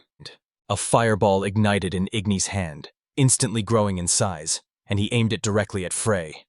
Frey froze in fear, realizing the danger. Smiling, Igny said that dispelling magic was a high-level defense technique. Frey stood before him, head bowed and hands down, but finally agreed with his words. But in a moment, rage seized him. He shouted that he was a genius and not at all like Igny. Stretching his hands forward, he began to call forth a new spell. A magical beam, similar to a laser, shot out of his palms and hit Igny directly.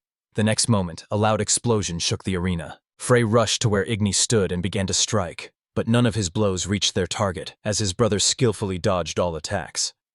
Frey, enraged, shouted why his blows were not reaching their target, since the speed of his light magic should have been equal to the speed of light itself. The events are abruptly transferred 2 years ago. In a huge stone cave, Igny trained with his grandfather. The old man said that it was time to reveal the secret that would help his grandson become truly strong in the future.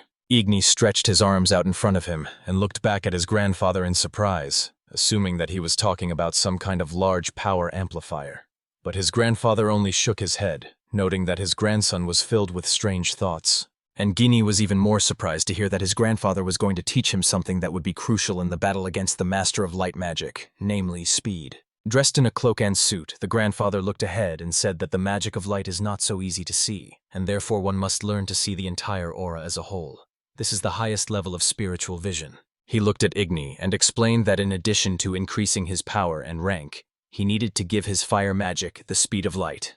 Igny recoiled, shocked by the demand. He smiled nervously and admitted that he had expected something terrible from light magic, because its speed was incredible. He had almost died several times during his training, and now he had to master spiritual vision. Grandfather stretched out his hand and, with a fierce cry, called it true perseverance.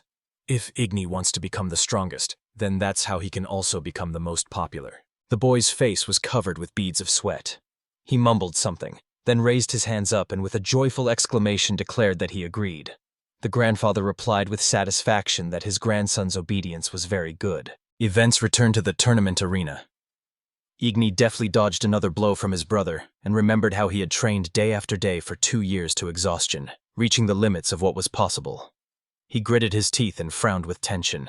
Frey reached out again and showered him with attacks, but Igny easily dodged each one, holding his ground unwaveringly. And Igny turned around and exclaimed that his brother couldn't even reach his grandfather's little finger. Frey, enraged by these words, raised his hand and began to shout, demanding that Igny stop teasing him. Meanwhile, Oro sat in a carved chair, with 2 dark-robed men standing behind him.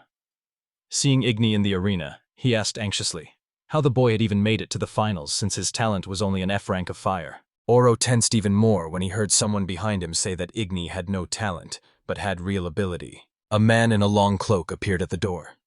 He declared that ability only determines the direction of the gift, while talent is not the main thing.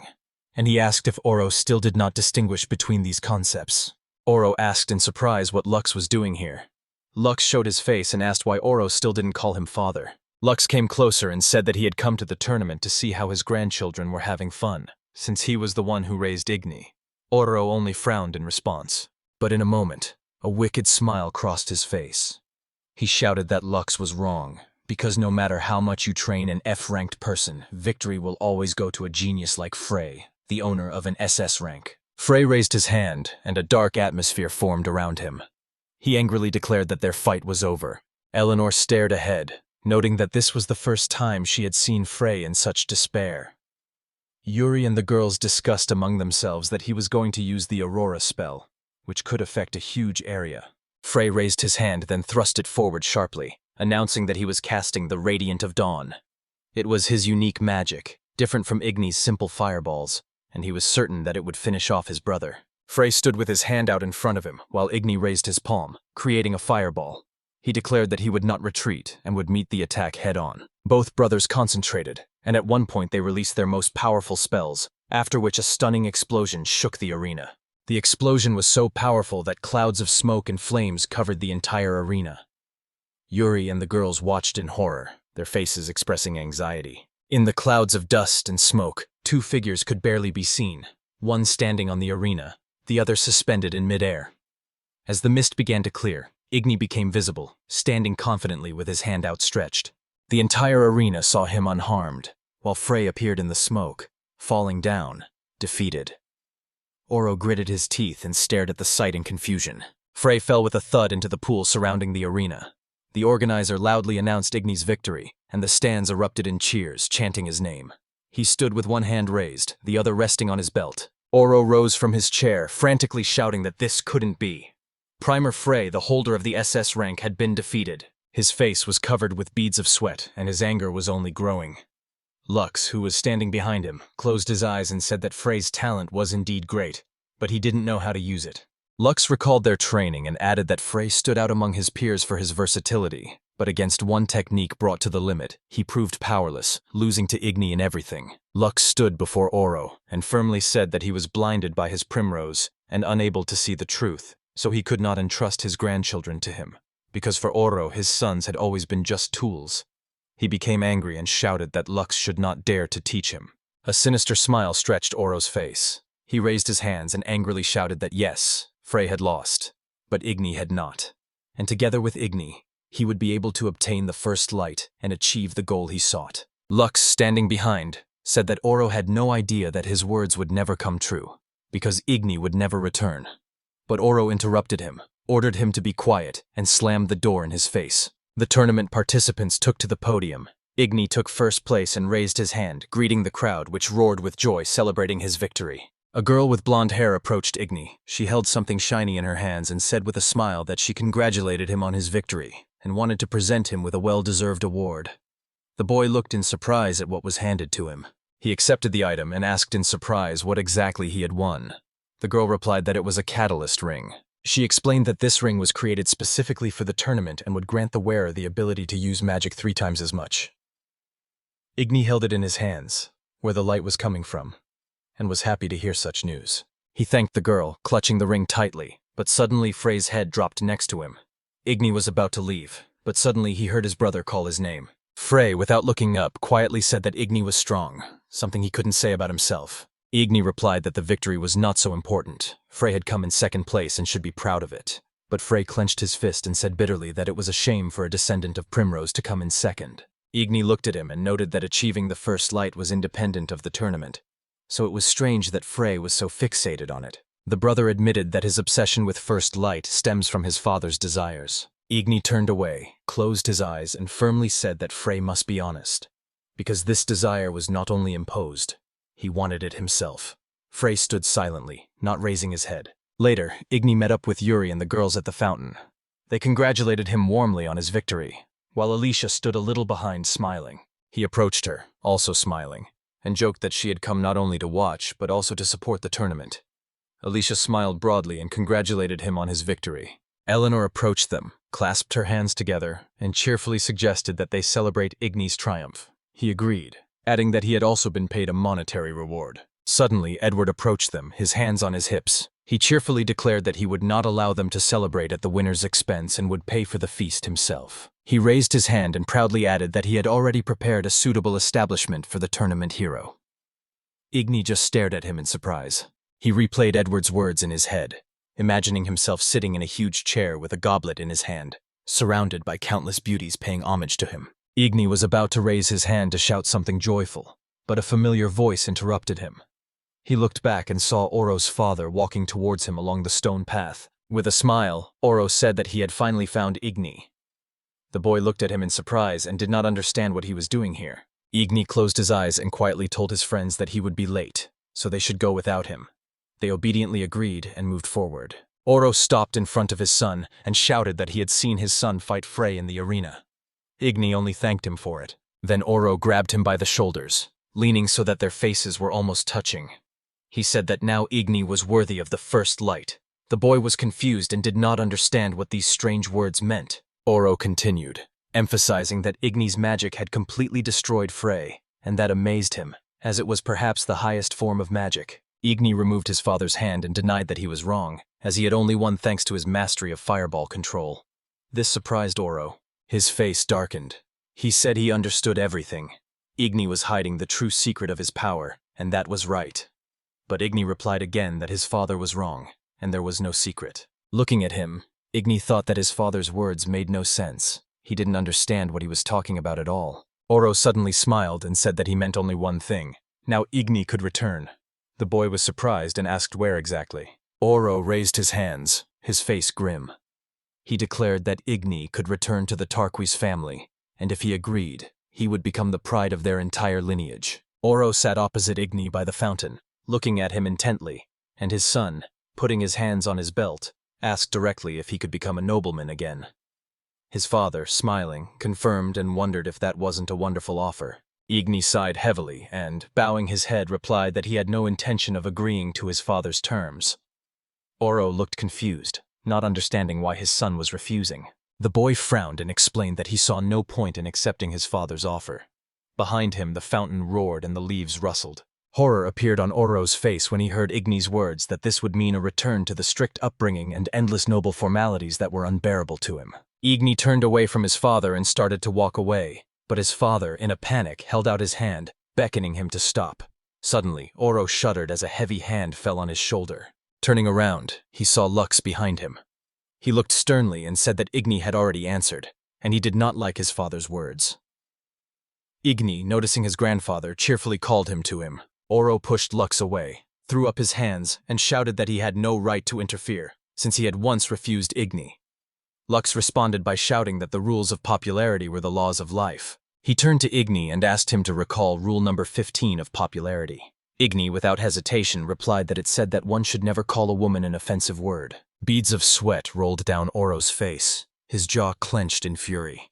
He heard Lux praise his grandson for the correct answer and wondered if Oro even knew the rule. The father approached his son and placed his hand on his shoulder. Leaning down, he forcefully said that Lux's words were nonsense, and that Igny had a chance to become the pride of the family and a nobleman again. But Lux interrupted him and reminded him of another rule, the 20th. Igny immediately voiced it.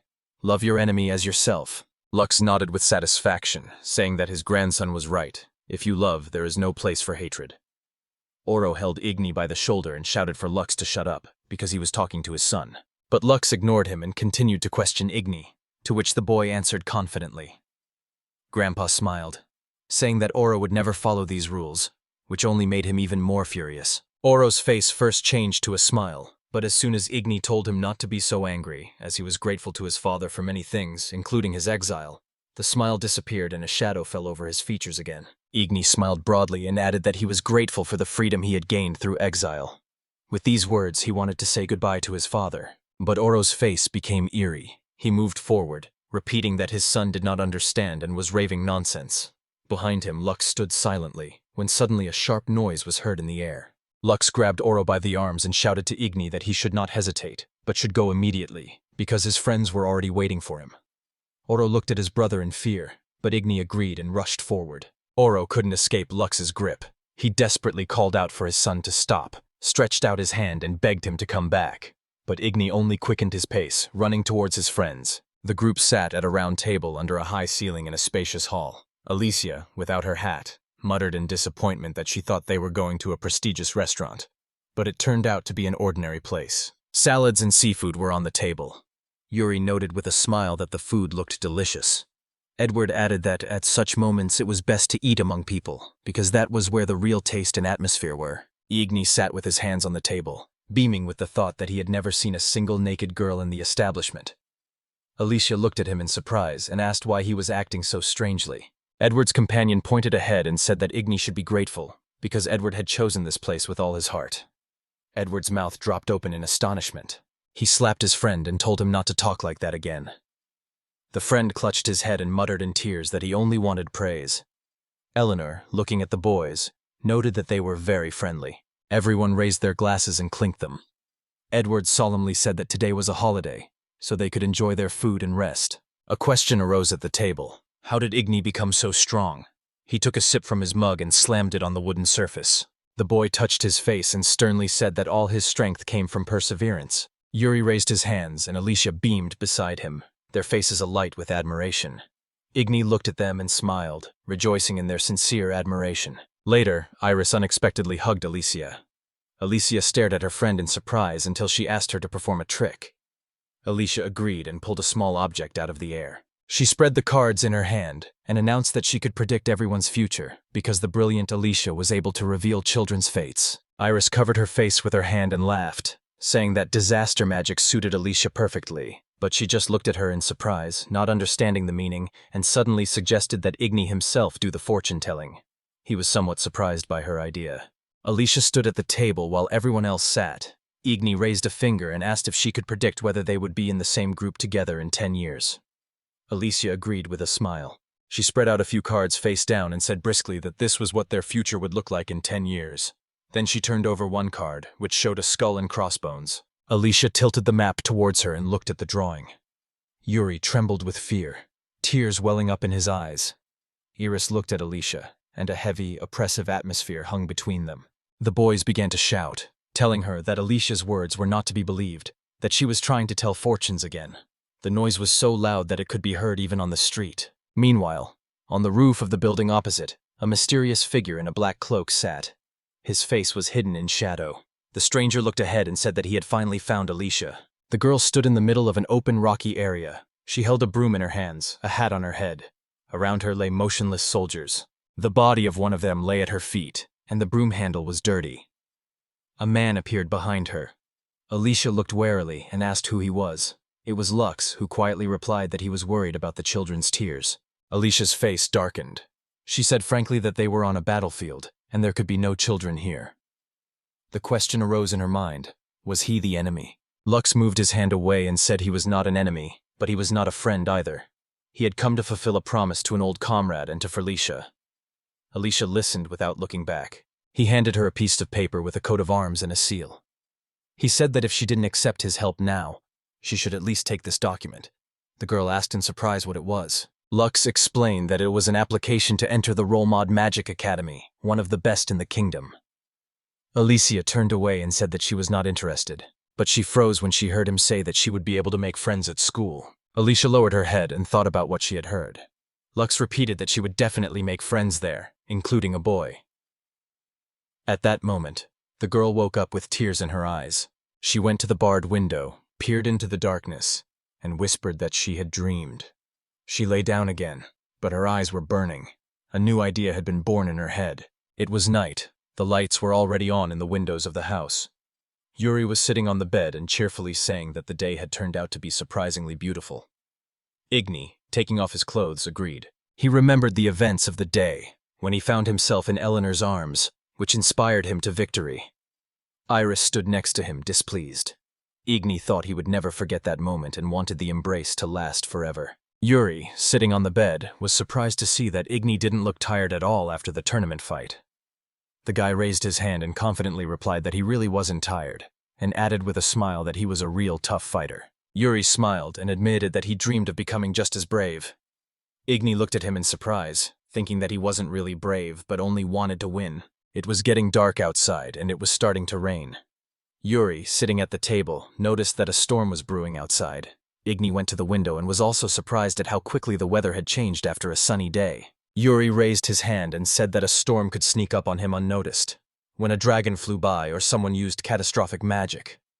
He suddenly turned pale, realizing the meaning of his own words. Eri ran in and, screaming, clung to Igny, trembling with fear. He asked in confusion what had happened, but the girl only pointed to the side, crying out loudly. Yuri pointed to the window. Igny stood with his back to him, and a dark shadow appeared behind the glass. Yuri shouted that someone was there. Both of them looked at the window in horror. Alicia stood behind the glass, the rain washing her face. She screamed for the boys to help her hide. They led her into the room. Alicia sat on a chair, was given a mug of hot drink. Igny said they needed to find her some dry clothes, but Yuri emphasized that it was a men's dormitory. She had to be quiet. Igny added that his things wouldn't fit her. Yuri reached into the closet and pulled out a woman's dress, explaining that it had been given to him in the village once. Igny raised his eyebrows in surprise at hearing this. Alicia sat on a chair and smiled, watching their argument. Yuri held the dress in his hands and Igny stood next to him. She broke the silence and thanked the boys sincerely. Igny replied that there was no need to thank him. They were friends. Yuri agreed, but Alicia's face turned a little sad, and the rain continued to pound on the window behind her. Noticing her sadness, the boys exchanged glances and moved closer. She set her mug at her feet and bowed her head. Igny asked what was bothering her, but Alicia just raised her hand and said it was okay. Suddenly, a splash of brick shattered the wall of the room. A blonde woman in armor entered, holding a huge sword. She stopped and coldly announced that she had finally found Alicia. Alicia fell to the floor, her body shaking with terror. The unknown woman said that she did not believe that her sister would dare to use disaster magic again. A grimace of fear froze on Alicia's face. Her own sister stood before her. Alicia sat on the floor, her hat lying beside her, and her sister stood before her, a drawn sword in her hand. The room was littered with fragments of wall. Celia said coldly that it was time to go home. Igny stepped forward sharply, standing between them, and loudly ordered everyone to remain in their places. He demanded that the stranger explain who she was. The blonde in armor proudly raised her sword and announced her name. Celia Esmeralda, first princess of the Esmeralda Empire. Yuri and Igny froze at what they heard. The boys stood next to a frightened Alicia, who was still sitting on the floor. Behind Celia's back, a gap in the wall was black, through which the street could be seen. Yuri asked in a trembling voice if this was really the immortal Celia. Igny looked at him in surprise. How did he know her? After all, she was strikingly beautiful. Yuri just raised his hand and replied that it was strange why Igny hadn't heard of her before. With a serious look, Celia confirmed that she was the pillar of life. Her words sounded like a sentence. In Igny's imagination, she was shackled, unyielding to the world. In his mind, she was both a pillar and a princess knight at the same time. Alicia stood up, clutching her hat. Celia took a step toward her and firmly declared that she had come to take her younger sister home. But Alicia bowed her head, clutched her hat, and whispered sadly that she wouldn't go with her. She didn't want to hurt people anymore. Igny and Yuri looked at each other in shock. Raising her hands in desperation, Alicia cried out to Igny to save her. He stepped forward decisively and unleashed a fiery attack towards Celia, who held her sword out in front of her. Igny held Alicia with one hand, and with the other he let out flames. Clouds of dust rose around. He pushed her towards Yuri, ordering her to run away immediately. Yuri asked confusedly where exactly, and Alicia trembled with fear. She clutched her hat in one hand and held out the other to Yuri. Igny, remaining by the gap, shouted to them to call the teachers. Yuri agreed. Igny peered out into the street through the ruins of the wall. Celia, getting up from the ground, admitted that it had been a long time since anyone had cast a spell on her. Igny jumped down from the gap and landed in front of the princess. She said with a cold smile that she knew him, the winner of the tournament. Igny put his hand on his belt and replied that he had seen her there. He remembered his conversation with Alicia during the tournament and asked her directly if Celia had found her then. She confirmed that it had all happened by chance, because she had been watching him. Standing opposite, Celia warned him that if he didn't want trouble, it was better not to interfere. Igny replied that he saw that Alicia herself didn't want to go with her. Celia drew her sword and sternly declared that her sister had no choice.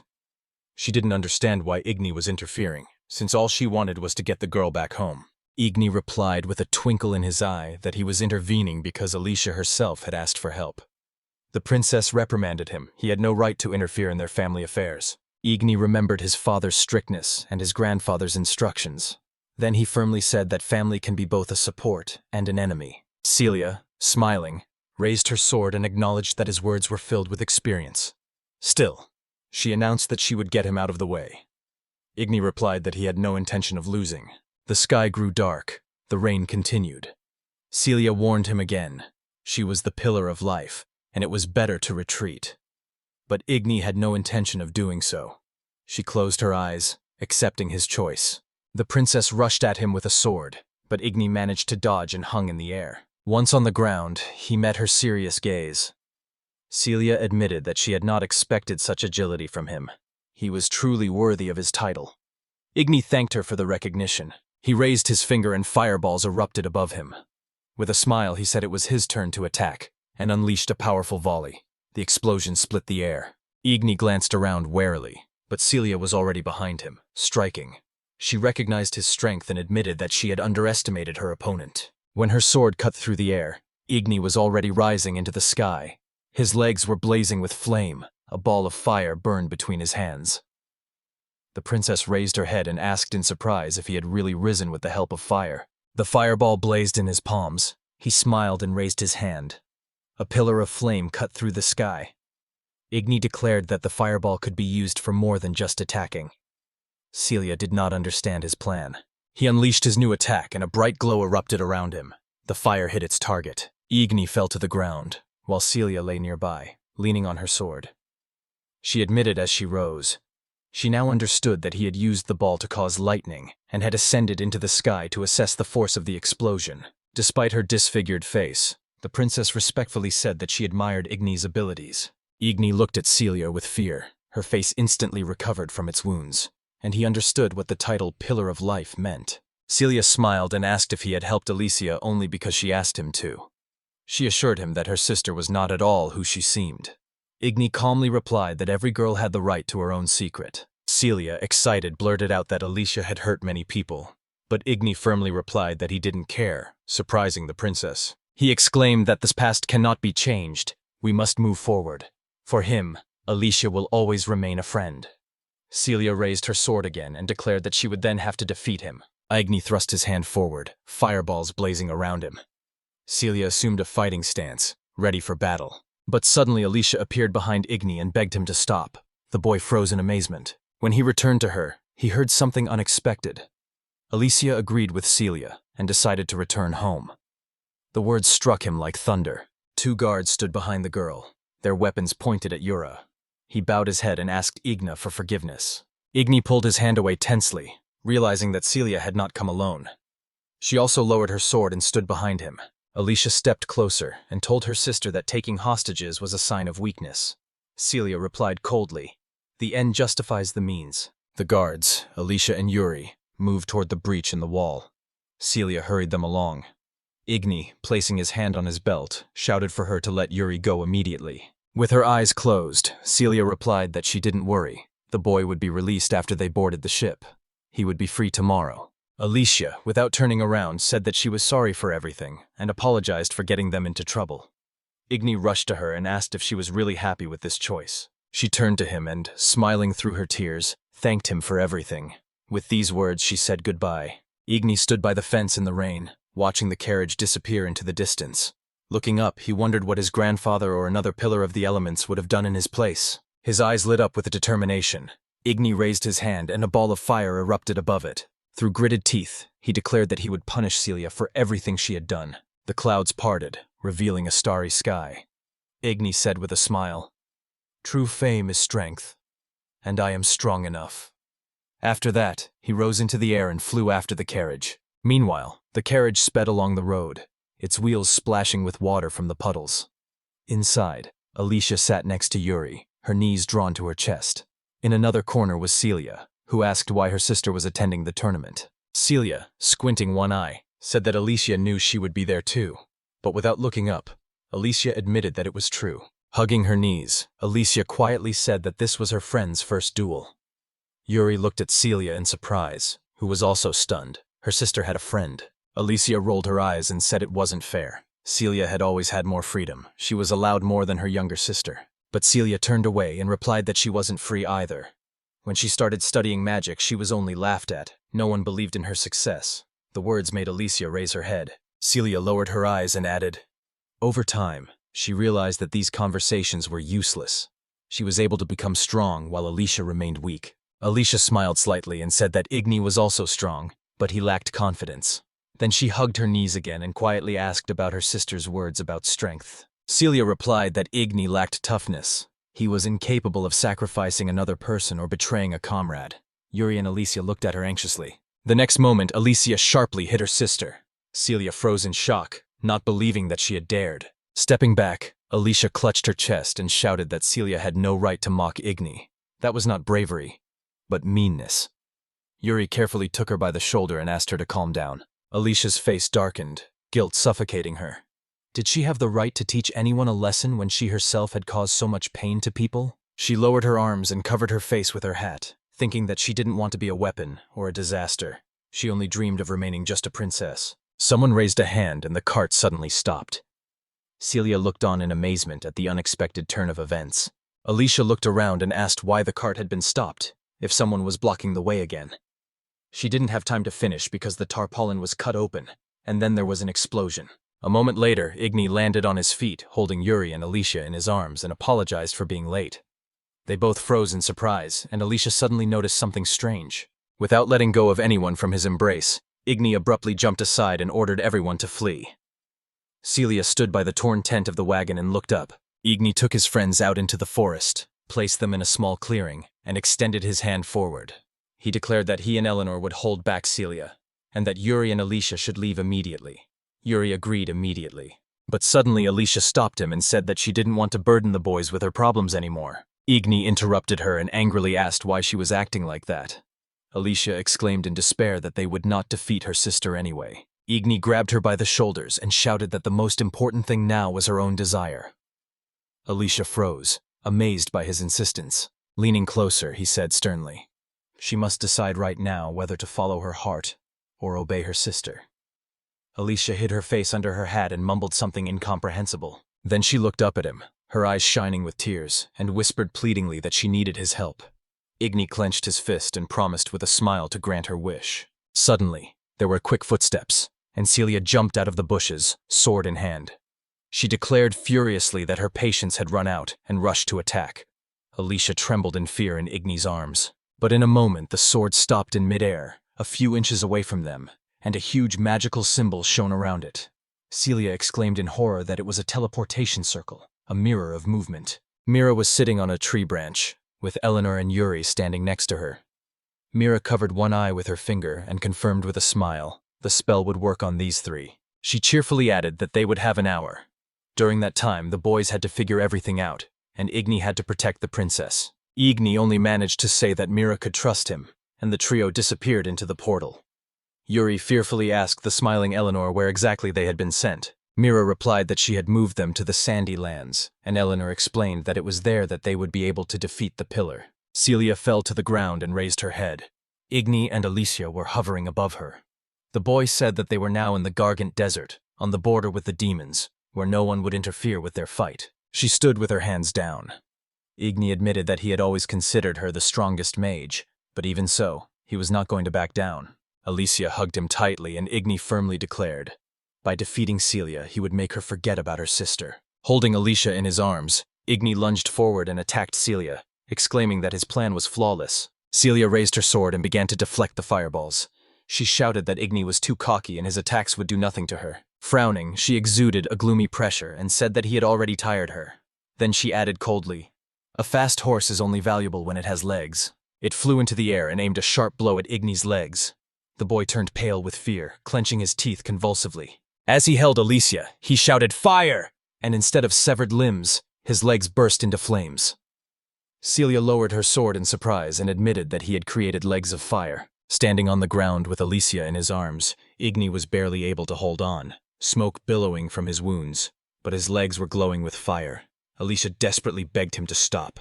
Celia said with cold respect that he was indeed clever. But Igny, still holding Alicia, replied that the pain was a small thing to him, since he had experienced it countless times. Alicia screamed hysterically that he should forget about her and save himself, because only Celia could restore his legs. Tears streamed down her cheeks, but Igny replied sharply. It was time for her to stop hiding her true desires. He closed his eyes and added with a smile that stubborn, moody girls even looked cute. Hearing this, Alicia looked at him in surprise and stopped crying. The conversation was interrupted when Celia spoke again. She agreed with Alicia that Igny should surrender. After all, his legs were burning, thick smoke was rising from his wounds, the pain was becoming unbearable. Holding Alicia in his arms, Igny shouted that the real pain was hidden in her heart, and it was 100 times worse than his own suffering. He aimed decisively at Celia again, conjuring a spell, and a burning ball ignited in his hand. The princess was about to say something, but suddenly froze, sensing the threat. Igny raised his head and exclaimed that he had created 16,084 fireballs. Now let him try to dodge them all. Celia looked up, her hair blowing in the wind. She admitted with surprise that such an amount of mana was unimaginable. Igny, looking down, thanked her for the praise. Thousands of fireballs rushed downward, exploded, and raised thick clouds of dust that covered everything around. Igny and Alicia hovered in the air above the gray haze, peering down. As the dust began to settle, a shadowy silhouette gradually emerged. It was Celia, standing on the ground, leaning on her sword. The words that had truly hurt her this time had escaped her lips. Igny wondered in astonishment how she could still speak after such a blow. She raised her sword and placed it on her shoulder, then coldly said that it was time for a restart. The next moment, Celia plunged her sword into her own shoulder, blood spurting everywhere. Alicia grabbed Igny by the shoulders, stunned by what she saw. Throwing her sword to the ground, Celia choked on blood, fell, and explained that he should not be surprised by her actions. At that moment, a blinding flash illuminated the space. From the glow, Celia emerged, already healed. Smiling, she called it her true miracle. Igny looked at her seriously, remembering that ordinary mages always spent mana at a ratio of 1 to 10, or vice versa. but her magic made something out of nothing. She strode toward them, smoothing her hair, sword in hand, and a faint smile. Igny and Alicia stood still. Alicia, having disappeared, explained, "When her sister dies, a reset is triggered, and she returns. Her immortality is real." Against the glow behind her, Celia stood like the personification of eternity. Igny admitted that her magic was madness, a true miracle, worthy of the Pillar of Life. His mind took him back to memories of training with his grandfather. He held a fireball in his hands, and the old man reminded him that strength makes one popular, but he who shines at 120% will achieve even more. Igny was writhing then, trying to perform the spell, and his grandfather stood behind him and encouraged him. Even if there were girls stronger than him, he couldn't give up. He had to try again. Igny smiled now, understanding the true meaning of those words. He looked at Celia and declared that he had honed his skills on the edge of life and death countless times. She skeptically replied that his words were strange, since he only knew how to use fireballs. But Igny calmly admitted that she was right and announced that the time had come to show everything he was capable of. Standing on his mangled legs, he placed his hand on his belt and spoke confidently. Now she would see the true power of his magic. Celia's face darkened, and she asked with contempt what kind of power he intended to display. Igny explained that once he used this spell, he would no longer be able to create fireballs, and his legs would disappear. Alicia grabbed his waist. At that moment, Igny's legs disappeared, and wind currents swirled around him. He raised his hand and thought that this spell was dangerous near the demon lands. Stretching his hand wider, he cast another spell, and a terrifying aura appeared around her. Celia felt fear, not understanding this magic, for it distorted light itself. When Igny raised both hands, she realized that his magic did not simply destroy, but reshape reality. Igny asked if she knew the legend of the creation of the world. He summoned a single ball of fire and reminded them that it all began with a small fire. His magic allowed nothing but fireballs, so it was the magic of beginnings. He uttered the spell creation of the world. Celia rushed to the sword, but her body froze treacherously. Sweat appeared on her forehead, and she asked in fear if he had really stopped time. She gripped the sword with both hands and declared that his magic wouldn't work here because this wasn't his world. Igny replied, this was his world now, and the time was his. Celia smiled and confidently said that even so he would not overcome her. But the darkness bound her body. Igny objected. He would break her will and start from the age of 10. There was nothing around. Celia realized. Nothing was moving. No wind, no sound, only her consciousness. That was what he meant by 10 years. Celia leaned forward in embarrassment, letting go of her sword. Alicia supported Igny as he coldly asked the princess how she had lived the last 10 years in that darkness. Horror gripped her face. Looking at her own hands, she couldn't believe she could move them again. The atmosphere around her darkened. A shadow of despair hung over her. Clenching her fist, Celia rushed at Igny in a frenzy, convinced that she could deal with him now that movement had returned to her body. But frozen in midair right before him, she heard his cold sentence. Now she would be locked away for 100 years. She could barely make out Igny's face, and a terrible thought dawned on her mind. Another century of loneliness awaited her. Celia fell to the ground next to Igny and Alicia. The boy, holding the girl close to him, declared that the choice was now hers, to surrender or to stand still. After all, he could stop time for 1,000 or 1,000,000 years. With her head bowed heavily, Celia was silent for a long time, and then she broke down. She admitted defeat and agreed to surrender. Soon they were at this medical center. Igny was sitting on the bed, and at his feet was Celia, who reported that she had completely restored his legs. The boy looked at her sternly and said, "The condition is simple. She will forget about Alicia, and he, in turn, will not publicize her defeat." Celia accepted these conditions. Alicia stood aside, listening silently. Standing up, Celia approached her sister and told her with a slight smile that she had found herself a wonderful boyfriend. Alicia immediately blushed, shouting that Igny was not her boyfriend. Celia touched her chin with her fingers, thought for a moment, and then, looking at them both, she declared, without a hint of a joke, that if he wasn't Alicia's, he would be her boyfriend. Their mouths fell open in shock. Indignant, Alicia screamed, and her sister, winking, added, she was completely serious because she had a whole 100 years to think about the decision. An angry Alicia exclaimed that as the first princess of the Esmeralda Empire, her sister should get married officially and not make such statements.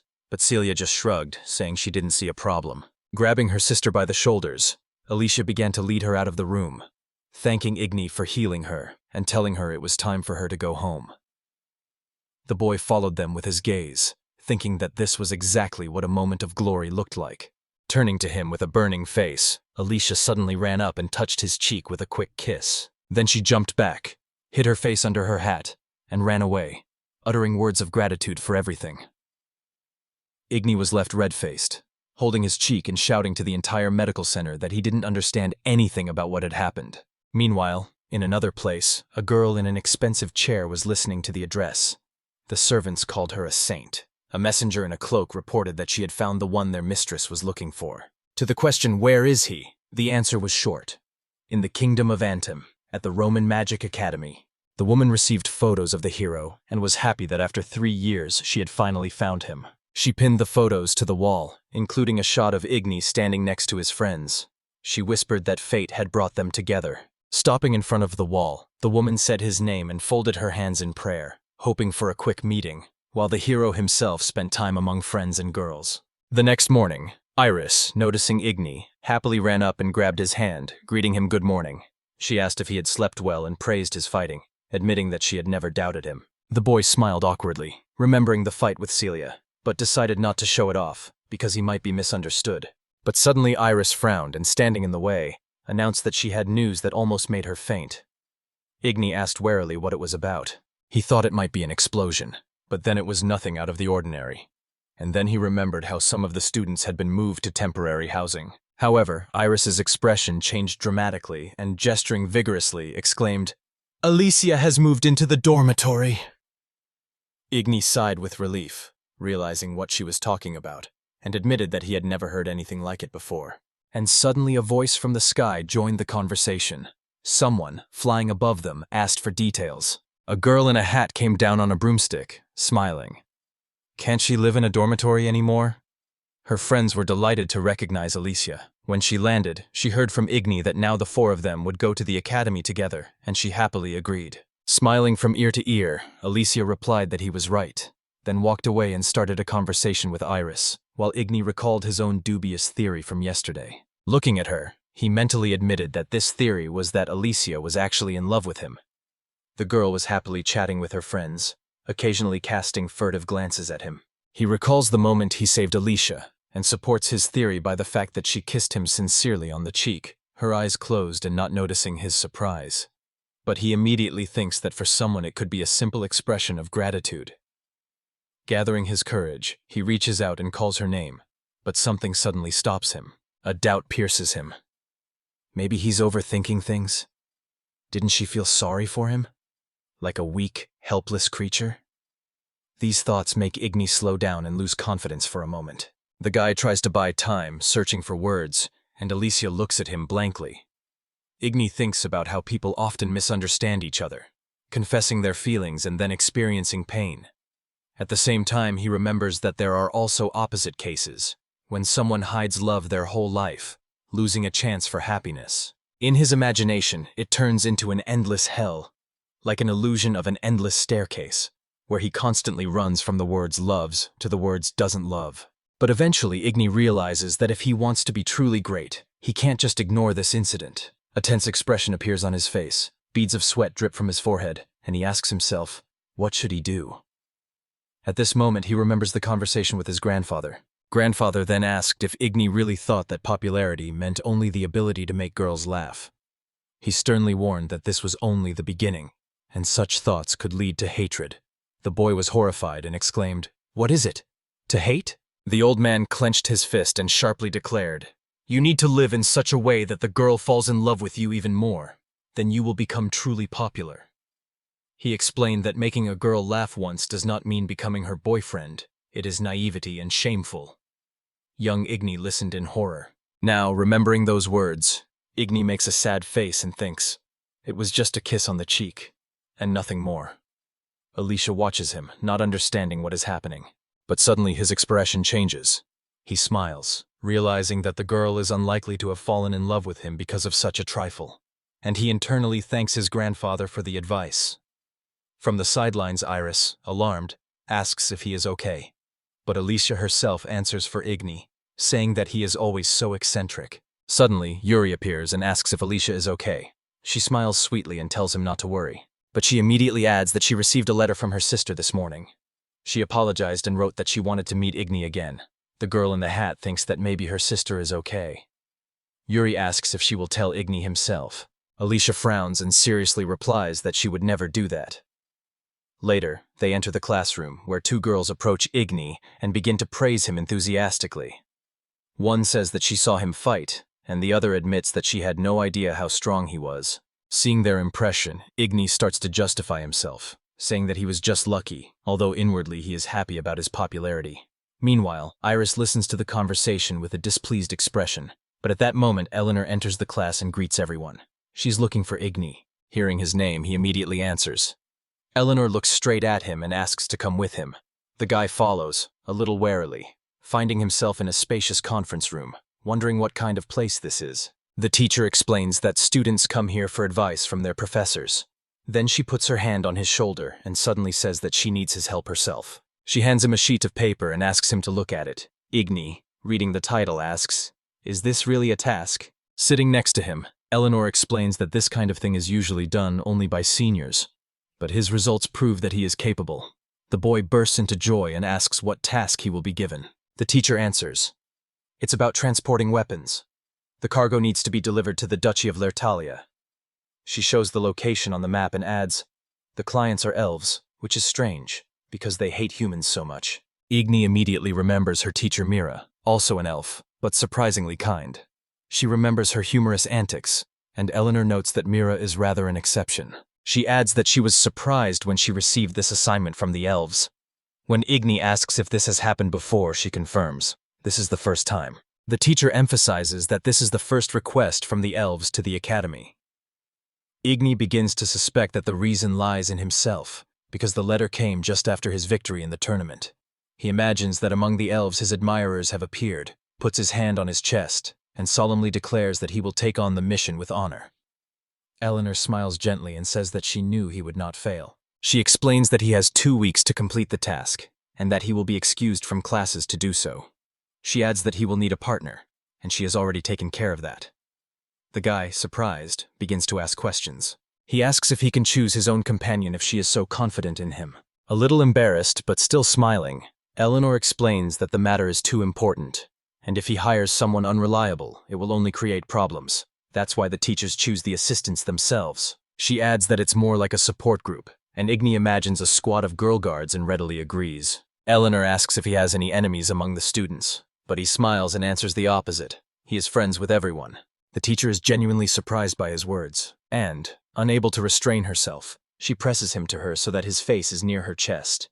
She calls him a good boy and asks him to try harder.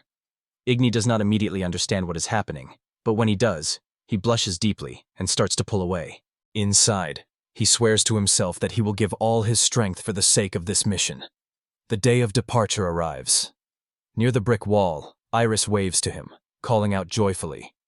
Coming closer, he asks what she is doing here, and she proudly declares, placing her hand on her chest. She has also been assigned to help him. Igny is surprised, because Iris is an S-rank earthbender who can masterfully control the battlefield. Together with his firepower, they truly make the perfect team. Smiling, he thanks her for her support, and notices that the teacher has already prepared a cart for them. Iris smiles broadly and says she is beyond happy that her first mission will be with Igny, calling him her master. Silence falls, and an awkward pause occurs between them. The hero recalls an old argument with his grandfather. He sharply called Igny a fool, saying that he thinks like a weakling. They argued passionately, and the grandfather called his grandson a boy who was dreaming, not understanding the beauty of flat breasts. In response, Igny sharply exclaimed that everyone knows, big breasts are the best, so what could be cool about flat ones? The argument escalated even more. Grandpa insisted that size didn't matter, and scolded Igny for only seeing girls' breasts. Then he asked if Igny had thought about the girl's clothes, her character, and her inner world. Igny froze for a moment, and his grandfather explained that it was foolish to think only about breasts and expect popularity from that. Igny was embarrassed, first lowering his head and then admitting that he had been wrong. He understood that everything in a girl was important, and a man who saw only her breasts was not worthy of being called a man. However, he admitted to himself that he would have liked it if Iris had had curves. The girl, not suspecting anything, looked at him with wide eyes, and he hastily suggested that they set off on their journey. Iris, Ignis, and Edward raised their hands and shouted that it was time to go. But suddenly the boy and girl froze, not understanding anything, and Edward, smiling, looked at them. A moment later, Igny grabs Iris. Both of them shudder, and a stunned Edward explains that he was with them from the beginning and is going to monitor their health. Then he puts his hand on his chest and proudly says that he is a healer. Igny can't contain her surprise. Edward continues that even if his abilities are rated as A rank, he can heal even a broken arm. But he adds that this doesn't mean they should throw themselves into the enemy's blows.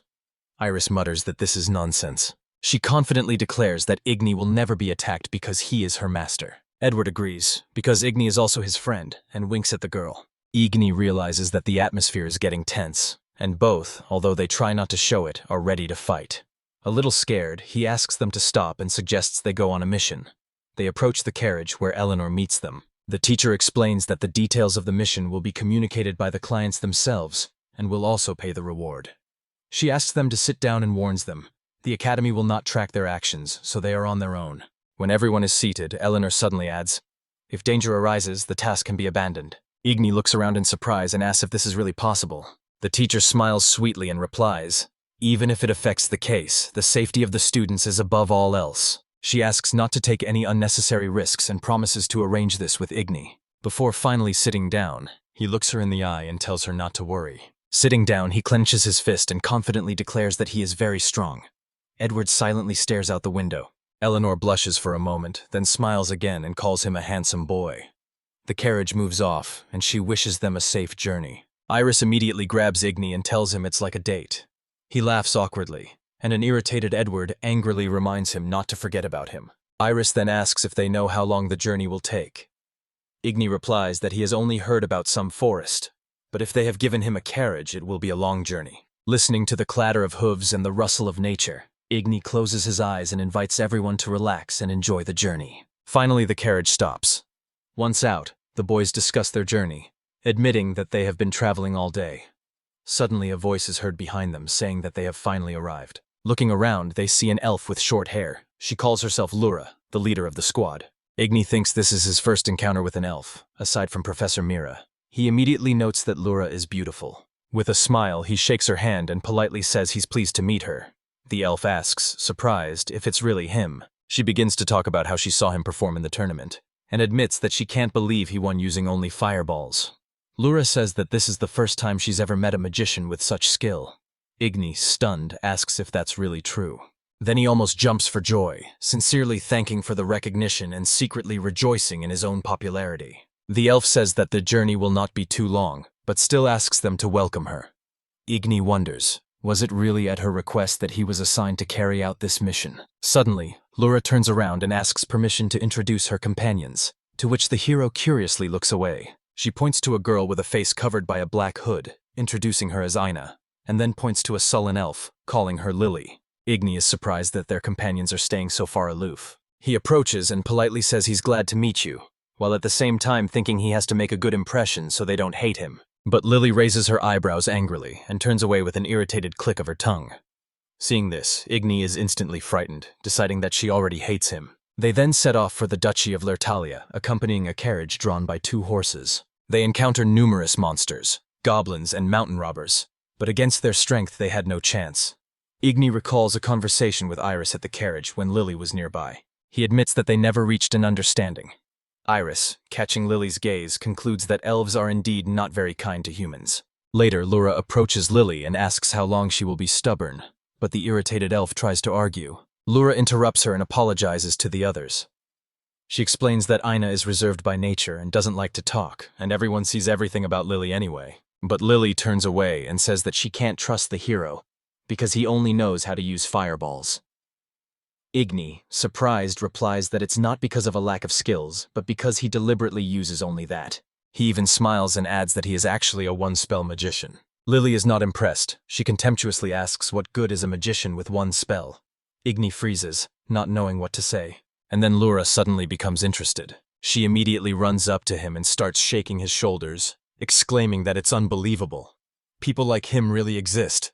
Igny doesn't understand what she's talking about at first, but then agrees. He thinks, apart from his grandfather, he doesn't know anyone like that, and asks if they are really famous among the elves. But Lura replies that this is not fame, but rather rumors. They say that the first pillar of magic was also a magician of one spell. Iris looks away and begins to wonder if she is talking about the hero. She remembers legends where he controlled all the elements and even fought with a sword, and it seems strange to her that he is called a magician of one spell. Lura smiles and says that's what they say everywhere, but it's just a rumor. Meanwhile, Igny thoughtfully catches every word about these rumors. Suddenly Iris laughs and remarks that there are also many rumors about Igny himself. He is surprised, and Lura skeptically asks which ones. Iris gives an example, as if he is the son of an aristocrat and she is his servant. Then she adds another story, that he has his own harem because he's dating her and Alicia at the same time. Igny tenses, and Lura raises her eyebrows suspiciously. Iris continues that he is also being linked to Mira and Eleanor, that he has affairs with everyone. Igny can't believe his ears, and Lily declares it disgusting. He is about to ask something, but Iris immediately guesses his thoughts and hints that it probably concerns Yuri. She then mentions Edward and says that he always screams when he hears such rumors. Looking at him, she winks, and the hero turns to face him. Edward blushes and starts to make excuses that he simply can't stand delusional people. He asks Igny not to think that he's doing this for him, and turns away. Iris rolls her eyes theatrically and says that he'd rather answer honestly. But suddenly she opens her eyes and shouts that she can see the city ahead. So they are already halfway there. Lura stops the group and says that this is where they will set up camp. Iris raises her eyebrows in surprise. The elf immediately guesses her question. Why not at the inn? Iris indeed confirms this. Then Lura raises her finger and explains that although it is more comfortable and safer in a hotel, it does not mean complete safety. Edward guesses that the reason is the load of weapons. Lura smiles and confirms that this is why they should spend the night in the camp. Lura explained that the carriage could easily be robbed if left unattended, so it was safer to spend the night outside and guard the cargo. The hero imagined the thief dragging a sack, and Iris agreed that this made sense. Lura suggested that they split up into pairs, but Lily raised her hand and interrupted her. With a frown, she said she wanted to be on guard with them, placing her hand on her chest. Lily stood next to the hero. He smiled nervously, and she turned away. Lura just nodded and announced that the decision was made. Later, a fire was lit, and Lily and Igny sat next to each other, both turning their backs on each other. The upset elf didn't understand why she was put with him, but he could feel how tense the atmosphere was. But he was still grateful to Luria.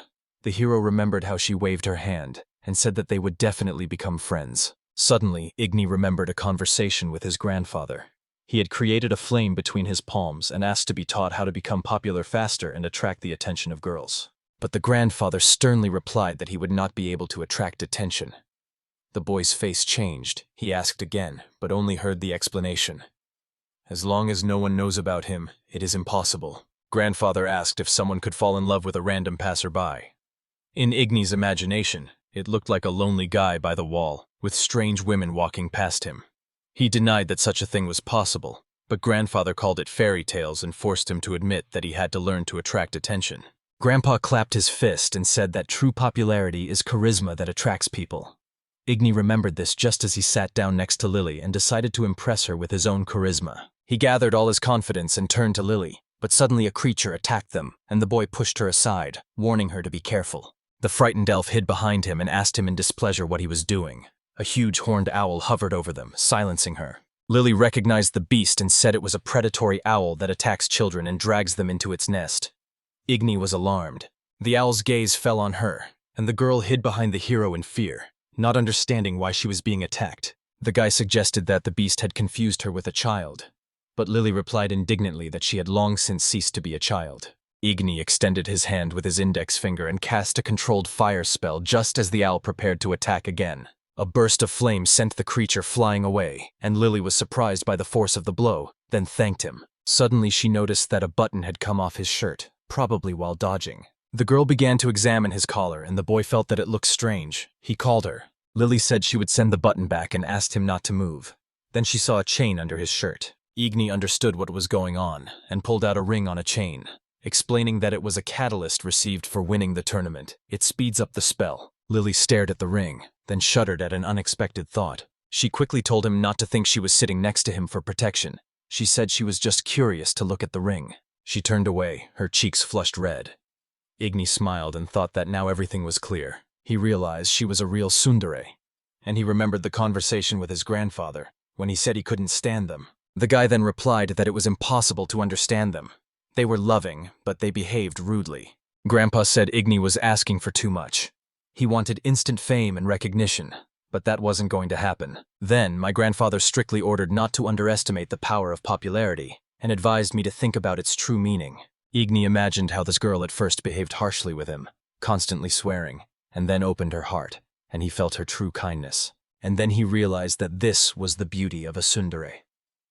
The next day, Lily was standing on a path in the forest, sensing someone's presence. Looking back and seeing the hero, she frowned and sharply asked what he wanted, ordering him not to look at her. At this moment, Lura approaches and asks them to stop fighting, but the hero just shrugs and replies that he's used to it. Igny makes a pleased face, crosses her arms over her chest, and is a little sad that Lily has reverted to her usual self, but that's the charm of a tsundere. He even thinks that maybe Alicia's kiss was also a manifestation of her gentle and hidden side. Now he understands that tsundere is the best. Seeing Igny beaming with happiness, Iris is surprised by his good mood. In response, the hero turns to the girl and asks her how she feels about boys who are cold to girls at first, but then start to treat her kindly. This makes Iris think as they walk alongside the cart. After a while, she smiles uncertainly and admits that boys like that scare her.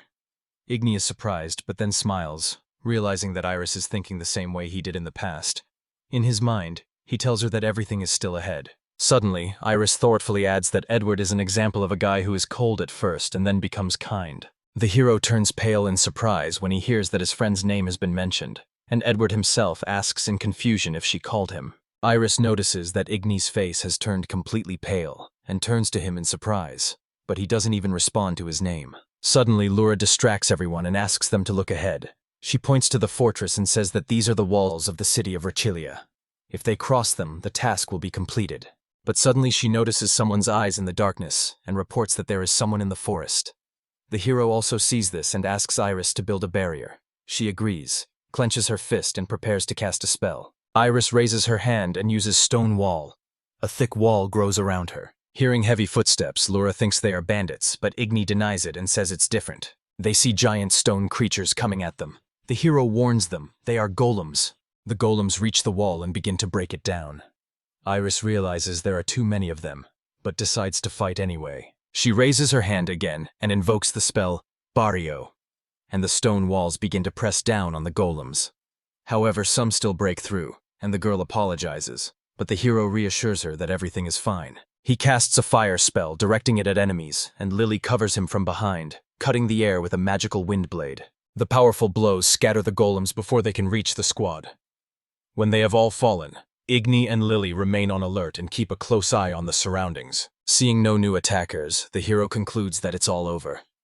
Lily, looking at the ruins of the golems, says that there weren't that many of them. Suddenly, Lura approaches them and, with a sly smile, notes that they've made it, then asks how long they've been so close. Lily flinches, blushes, and starts angrily asking what she means. But suddenly someone from behind addresses Lura in a voice that freezes her in horror. A voice came from the cart, asking why they hadn't destroyed them completely. The hero is surprised to hear a human voice from the carriage, because he had no idea that there was anyone there. Iris also looks at Igny with concern. And just then, one surviving golem appears behind her, ready to strike. The hero is the first to notice the danger and shouts for Iris to run. But the blow stops a few inches from her face. A voice from the carriage asks her to look at it. He explains that if the golems are not killed, this could happen again, and the monster crumbles into the sand. Igny is amazed that this man destroyed him with just the power of his mind. Lura puts her hand to her chest and apologizes for the incident, although the hero notices that no one has moved. Suddenly, a female voice from the carriage notes that Igny is not scared at all, and there is genuine surprise in her tone. The girl asks the hero to come closer and show her face, but Lura immediately denies it and says that they have almost arrived at Rachilia. But the voice insists that she open the door, and Lura begins to turn pale with fear. At this time, Edward stands with his eyes wide open, and the tired hero begins to suspect something disturbing. And yet, with a serious expression on her face, Lura obeys the order and opens the carriage door. Igny involuntarily thinks, is this really the weapon? A beautiful elf girl with a bandage on her eyes comes out. She smiles, and everyone sees that before them is a being of extraordinary power. The scene shifts to the office. Alicia arrives there and Eleanor asks what happened, as it is rare for students to show up at school on weekends. The girl sits down and says that she received a letter from her sister asking her to return home. Eleanor puts her hand to her face and asks if she is sure about the decision, reminding her that there was an unpleasant incident with Celia recently, and asks her to think it over again. But Alicia closes her eyes and calmly replies that she's fine. She adds that the conflict with her sister has already been resolved and she wants to say something else. Seeing her hesitation, Eleanor smiles gently and asks what exactly she meant. Alicia says there is something she must do, quickly packs up and leaves. Eleanor is left alone, contemplating how strange this task is. Looking up, she clasps her hands and admits that she has a bad feeling. Meanwhile, in the forest, the hero learns about an important cargo being escorted to the city and meets a strange girl. Looking at the calm, blindfolded elf, Igny wonders, is she really the weapon? She sits down very close, making him wary. Sensing his tension, the girl apologizes and says that she has to sit next to him because of her blindness. Then she turns to him. A warm smile appears on her face, and she says quietly that she can now see Igny. He looked at her carefully and thought the name suited her strangely. The hero believed that this girl was truly worthy of being called a weapon, glancing at her breasts, which were barely covered by her clothes. Noting her short stature, Igny was still amazed by her curves and referred to her as a big-breasted lowly while she sat calmly, unsuspecting. The grandfather was horrified by these words, and sweat rolled down his forehead like hail. He asked his grandson if he had heard correctly. Waving his hand, he began to fiercely object, reminding them that a hero should fight evil, not side with it. But Igny brushed off this reproach and confidently replied that it was not evil. Grandfather just looked at him in astonishment. Taking a step back, he asked doubtfully if his grandson had gone crazy from training.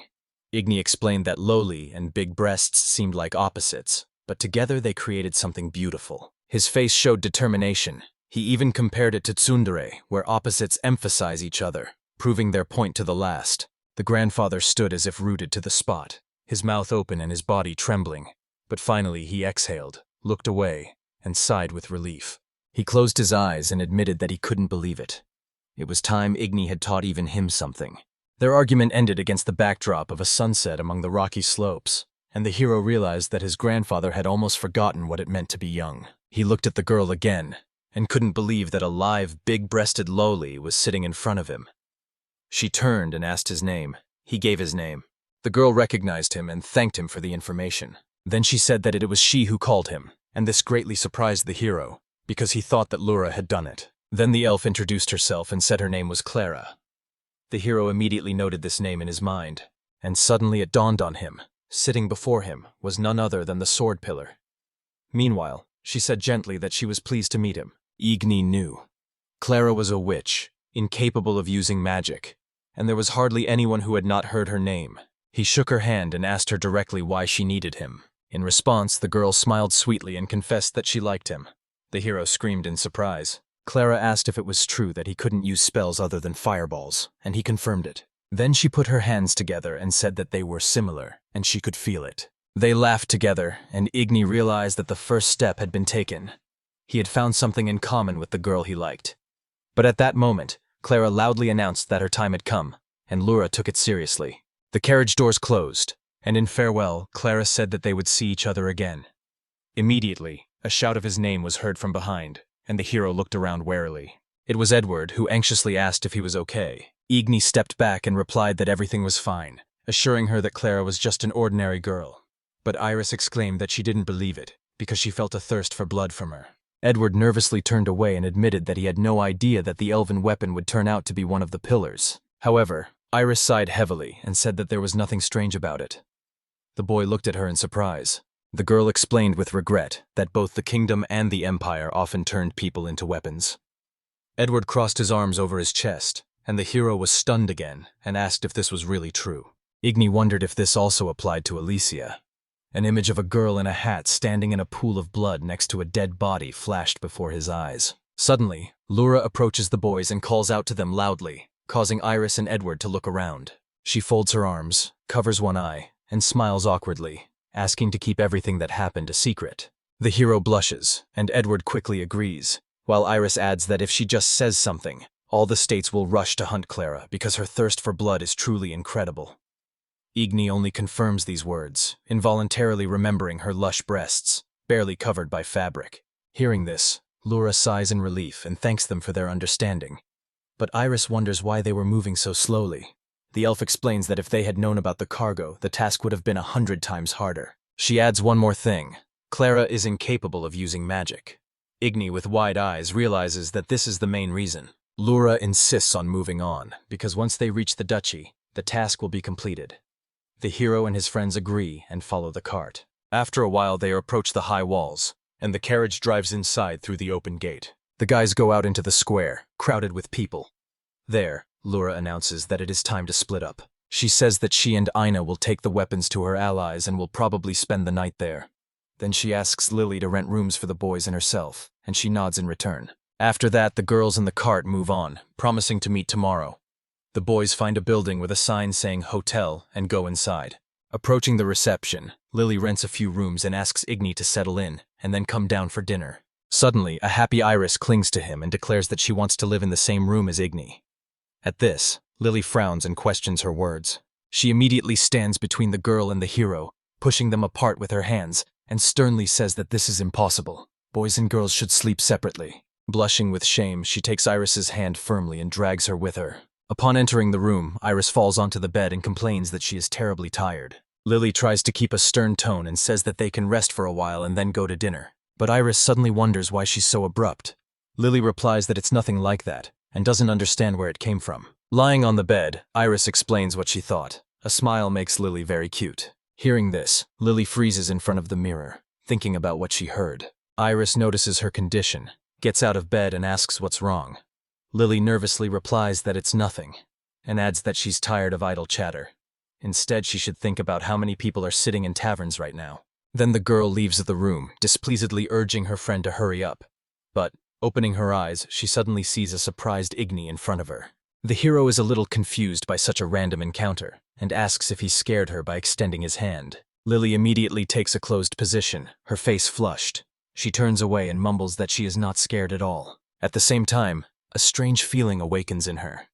Igny suggests that she wait for her friends outside the hotel, and she reluctantly agrees. The hero notices Lily's gaze lowering, her heart beating faster. They go outside and stand close together. Igny folds her arms across her chest. Lily intertwines her fingers. But when he suddenly turns around, she starts and asks what happened. The hero wonders if she knew about the weapon.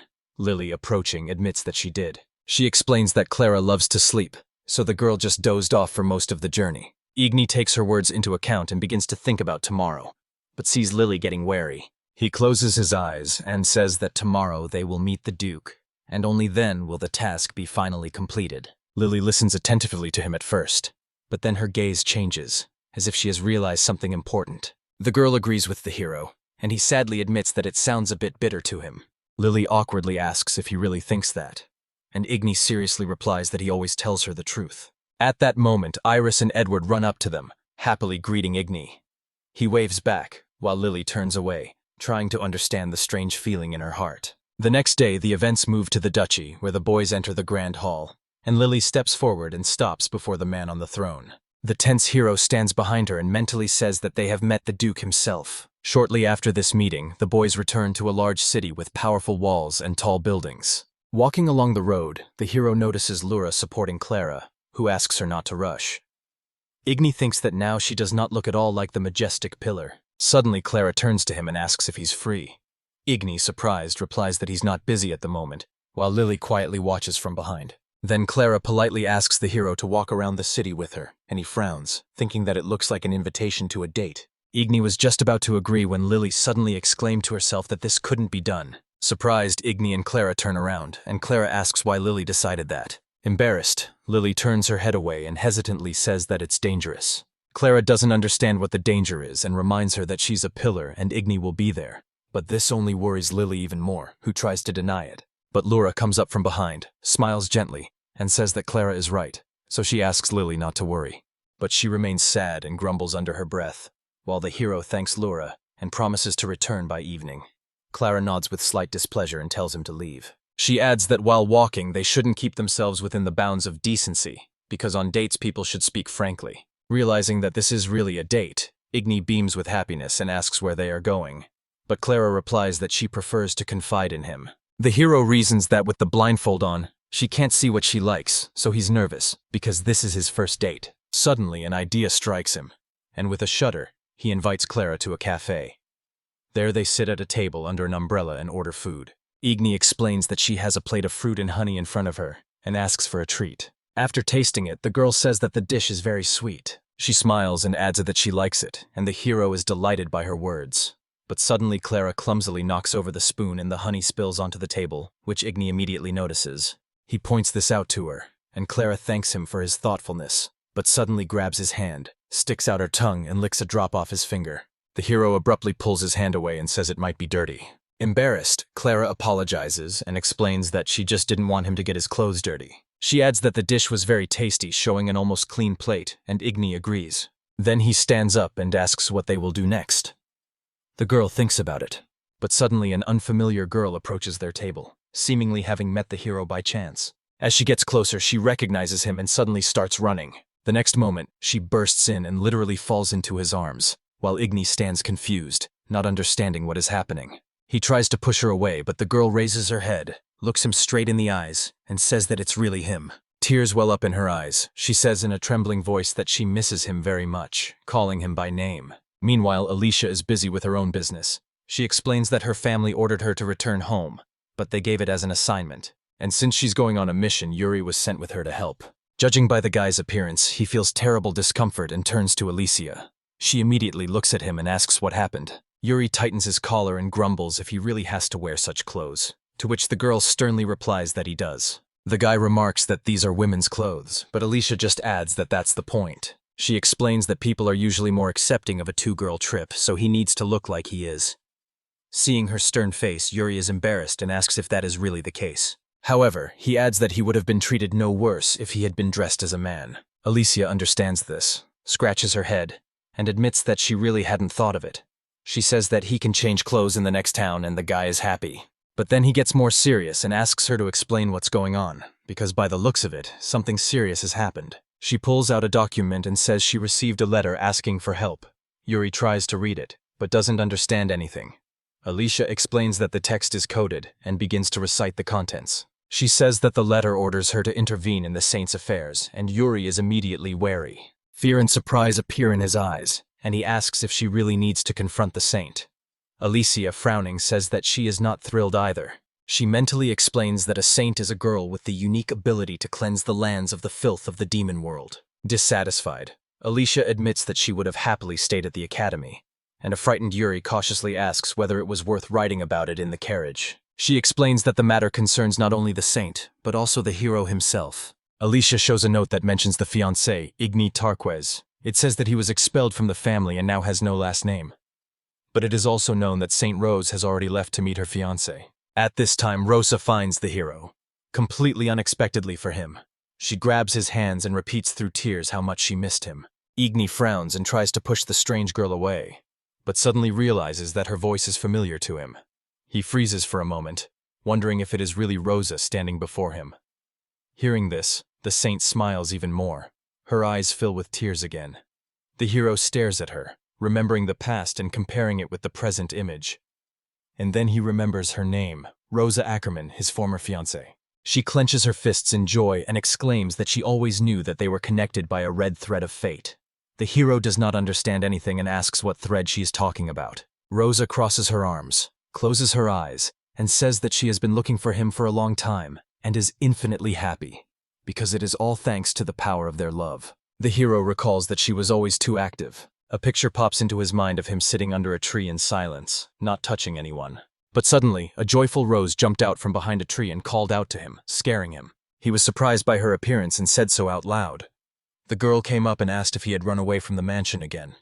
The hero grumbled discontentedly that it was okay to say so, and asked what she was doing here. Rosa sat down next to him and said she just wanted to see him. This surprised Ignis greatly. Embarrassed, he turned away and asked if she needed anything. But she just smiled broadly and said that she didn't need anything because he was her fiancé. Then she asked again, "Isn't that right?" The hero blushed and began to move away from her. Suddenly the girl opens her eyes and says it's time for her to go. Igny's face changes. She starts to walk away, but pauses for a moment to say goodbye to the hero. Igny waves back and doesn't even notice his grandfather approaching him from behind. The old man calls what he saw a disgrace, and the hero shudders sharply at the unexpected voice. Grandpa says that there are many girls in the world who are much better than her. But Igny replies that he does not aspire to become as popular as he is, adding with an important look that he already has a fiancée. He admits that he felt that Rosa truly loves him. Grandfather asks if he is sure, because he thinks the girl loves the feeling of love, at least for now. Igny is very surprised and worried. Rosa closes her eyes, puts her hand to her face, and repeats the hero's name over and over. He is a little stunned and wonders if she has always been like this. The girl says it's a beautiful day, and adds that it's perfect for a wedding.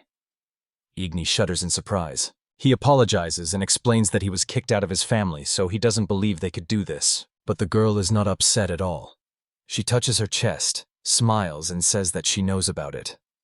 Igny asks why he is needed then, and Rosa replies that the answer is obvious. She says she came to him because she loves him, looking pleadingly into his eyes. Igny frowns and tenses, not knowing what else to expect. Suddenly, Rosa grabs his hand and pulls him towards her, saying that's why she's asking him, and looks at him with wide eyes, sending him into shock. Igny remembers Clara standing behind him and decides to ask her if she knows Rosa. The elf confirms her guess and says that the girl arrived sooner than she expected. Clara adds, a little sadly, that she wanted to enjoy their date a little longer. Rosa is surprised and asks the elf about the date, while Igny frantically searches for words to justify herself. The girl is sharply offended and says that they arranged for Clara and the others to bring him to this city, and she doesn't remember letting them go on a date with him. She was about to add something more, but suddenly her expression changes.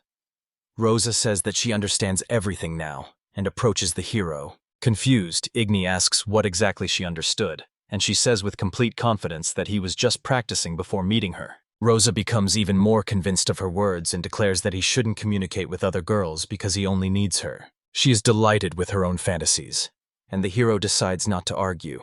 She adds that she understands him perfectly. After all, they have not seen each other for so long. Rosa assures him that he should not go to such extremes, because she loves him as he is. But immediately her gaze goes blank, and she says that romances with other girls are now forbidden to him. Then she falls back into a state of love and tells him not to worry. She will make sure he never needs another. Igny is shocked again and asks again, but she suddenly casts a holy shackles spell, so he jumps aside, asking what it was. Rosa, seeing that nothing worked, breaks down in tears and almost cries, asking why he dodged. Igny realizes that something is clearly wrong with her and tries to calm down. He asks her to hold back and cool down. Then the hero sticks his finger forward and says that he's not the type to run after girls, because it's the girls who run after him. Rose puts her hand on her chest in shock and freezes. The only word that escapes her lips is his name. But in a moment she changes again and begins to praise Igny enthusiastically, repeating how incredible he is. Looking at this, Clara concludes that love is truly blind. The hero, although he sees that something is wrong with Rosa's mind, still admits that such a reaction pleases him. Then the elf tells Rosie that she fulfilled the agreement and brought Igny, and now it's her turn.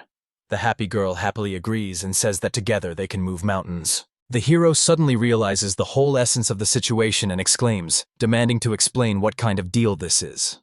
In response, Rosa approaches him and asks if he knows what element the saints possess. Igny, not understanding anything, assumes that it must be holy magic. The girl hugs him tightly, takes his hand, and says that he is right, because it is holy magic that is the only one capable of cleansing the filth of demonic lands. He thinks and repeats her words about cleansing the filth. Igny reflects that after living in the demon lands for so many years, he has almost forgotten that ordinary people can live there at all. Frowning, he recalls how, towards the end of his training, he was able to kill monsters even in his sleep.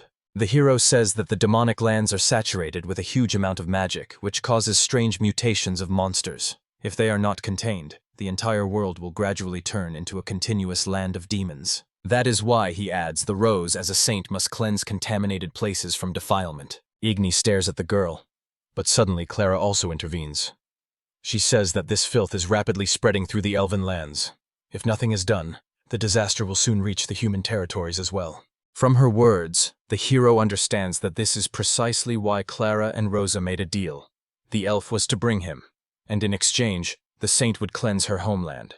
Then Igny angrily remarks that the girls could have told the truth right away. Clara admits that she was afraid of his rejection, but wanted to tell him everything in private in the carriage. She adds that the hero is not one to abandon others in trouble, and asks directly if this is so. Igny is lost and only mumbles something uncertain. But Clara insists. That's what really popular people do. Rosa, smiling, confirms that he's the coolest in the world. Igny is embarrassed, proudly bows his head and asks not to exaggerate. Rosa suddenly begins to act childishly. She tugs at his clothes, almost crying, and pitifully begs him to come with her and Clara. The hero remembers that one of the key ways to become popular is to save a damsel in distress, and now he has two of them in front of him. After a few seconds of silence, Igny decides and agrees to stay with them until their business is complete. Rosa's eyes shine with joy at these words. She throws herself on his neck, exclaiming that she cannot believe her own happiness. Her face is shining. She is infinitely happy. Then Rosa steps aside, takes his hands, and with wide eyes announces that the carriage is ready, so they can leave immediately. Igny tries to slow things down and asks if it's all going too fast. But Clara reassures him, says there's nothing to worry about, and promises to tell his friends about his departure. She approaches the cart and, smiling sweetly, wishes them a safe journey. When Igny and Rosa get into the carriage and it starts moving, he manages to see Iris. She stands at the gate and follows him with a look full of incomprehension. The girl immediately runs to Edward and, almost shouting, reports that Igny left the city in some carriage. The guy on the bench stands up in surprise and asks what the hero is thinking. Iris admits that she doesn't know, but adds that before leaving, he talked to Clara and some stranger. Suddenly, someone else approaches them, already seemingly aware of the hero's unexpected absence. It was Lura. She reminds the boy and girl that she asked them to wait here. Iris gives her a heavy, disdainful look, and beads of sweat run down her forehead. She says she thinks Lura is hiding something, but she freezes for a moment, thinking about how to respond, and suddenly her face changes. Smiling broadly, Lura asks why Iris is looking so intimidating. She explains that Igny is simply on another mission, and waves her hand, indicating that there is nothing strange about it. Then he adds that in the end the hero himself agreed, and explains that he will be returned immediately after completing the task. Smiling, she places her hand on her chest and asks her not to worry and to return to the academy. But the serious Iris listens attentively, until suddenly someone else approaches and declares that Igny will not return. Lura smiles slightly and, without looking back, asks what such a sudden change means. But it was Lily. She stood there with a sullen, angry face that showed her anger. She put her hand on her chest and turned to Iris, then walked over to the boys. Lily crossed her arms and said, "Enough of the lying." Lura starts to make excuses, saying that no one lies, but the elf screams again, demanding that she stop lying. The others just watch in bewilderment. Lily says that Igny was indeed taken, and it was the sword pillar and the holy girl who did it. Hearing this, everyone is stunned. Edward frowns in disbelief, while Iris, on the other hand, raises her eyebrows in surprise and asks about the holy girl. With a serious expression, Lily explains, "Until the filth of the demon lands is completely cleansed, Igny will not be able to return home." Lura puts her hand to her forehead, covering her face, and admits that she doesn't know what's come over her. She asks if Lily really decided to betray the elves, but she turns her head away and abruptly replies that she never intended to. But then Lily clenches her fist and prepares to object. Placing her hand on her chest and frowning, she declares that she is not going to lie to Igny, because he had to make his own choice. Lura is surprised by such frankness, and admits that she really wanted Lily to become friends with the hero. But she looks away and adds that she didn't think Igny would become so dear to her. Suddenly, she raises her hand and casts a strange spell. 3 magical threads burst from her palm. They begin to entangle the boys who are trying to escape, and quickly restrain their movements by pulling them together. Despite the hopelessness, the friends still try to escape, but Lura gently tells them that everything will be fine if they don't resist. But before he can finish, a sudden wind picks up. Someone casts an air blast spell, knocking Lura aside. She manages to glance up and see Alicia and Yuri flying on a broomstick. Once freed, the boys run into the woods to hide and figure out what's going on. There, Alicia explains that the real purpose of the mission is to give Igny to the saint so she can take him with her. Iris questions and gets confirmation. Suddenly, Edward intervenes, asking why the saint needs a hero at all. Then they explain. Igny and Rosa have known each other since childhood, and now she is obsessed with him. Iris lowers her head, realizing that they were simply used, while Lily just stands aside in silence. Finally, she quietly says that she understands. They are all good people. She explains that the filth of the demon world has begun to consume the elven lands, and they can no longer take it. Edward and Iris look up at her. Lily apologizes and asks Yuri if Lura will be okay. The guy carefully raises his hands and replies that everything will be fine with her. Yuri explains that he only blinded her with magic, without any violence. Meanwhile, Lura sat behind, trembling in the grip of dark magic, and kept whispering that she was dark, cramped, and scared. Edward looks at this and remembers that you can't judge people by their appearance alone. He then asks what to do next, and Alicia replies that of course they are going to take Igny back by force. She outlines her plan, to catch up with the carriage on a broomstick, and asks Yuri to take care of the rest. But Iris abruptly stops her. She says that Igny made his own choice. That's why he went with those girls, and not stayed with them. Iris holds back her emotions and adds that he didn't go with just anyone, but with a saint. Although she doesn't understand the full dangers of defilement, she is sure that this is not the way to act. Alicia interrupts her. She asks Iris to calm down and says that the hero is just a fool. She assumes that he didn't think at all before going with them, and later he'll pretend like no one asked him. Iris starts to shout that she's serious, but Alicia replies that she's not joking either. Lily just stands aside and watches in silence. Yuri suddenly starts laughing softly. Iris notices this and asks if he's on his side. Then the guy stops and apologizes. Yuri says that he thought Alicia described Igny perfectly, and he trusts her completely. The girl doesn't agree with everything, but she doesn't directly object either. Iris is genuinely surprised and asks in confusion. Then she rushes to prove that she also believes in the hero, because he is Igny. Alicia covers her ears and tells her not to scream so loudly. Lily concludes that the boys are quite friendly, and Edward confirms this, adding that it was Igny who brought them all together. Suddenly, Alicia grabs a broom and announces that she will be back with the hero soon, and her friends barely manage to glance at her. Meanwhile, the carriage had already left the city. In it, Rosa doesn't let go of Igny's arms and is happy that they are together again. Clara notes the saint's wonderful mood and she replies that she can't be sad when Igny is around. She says again that the hero is her destiny, which surprises him greatly, and he decides to clarify. Igny smiles awkwardly and cautiously notes that everyone chooses their own path, hoping that the girls don't make a mistake. Hearing this, Rose folds her arms and shines with joy. Sparks of brilliance appear in her eyes. She begins to shake Igny from side to side and, turning to Clara, asks if he is not beautiful.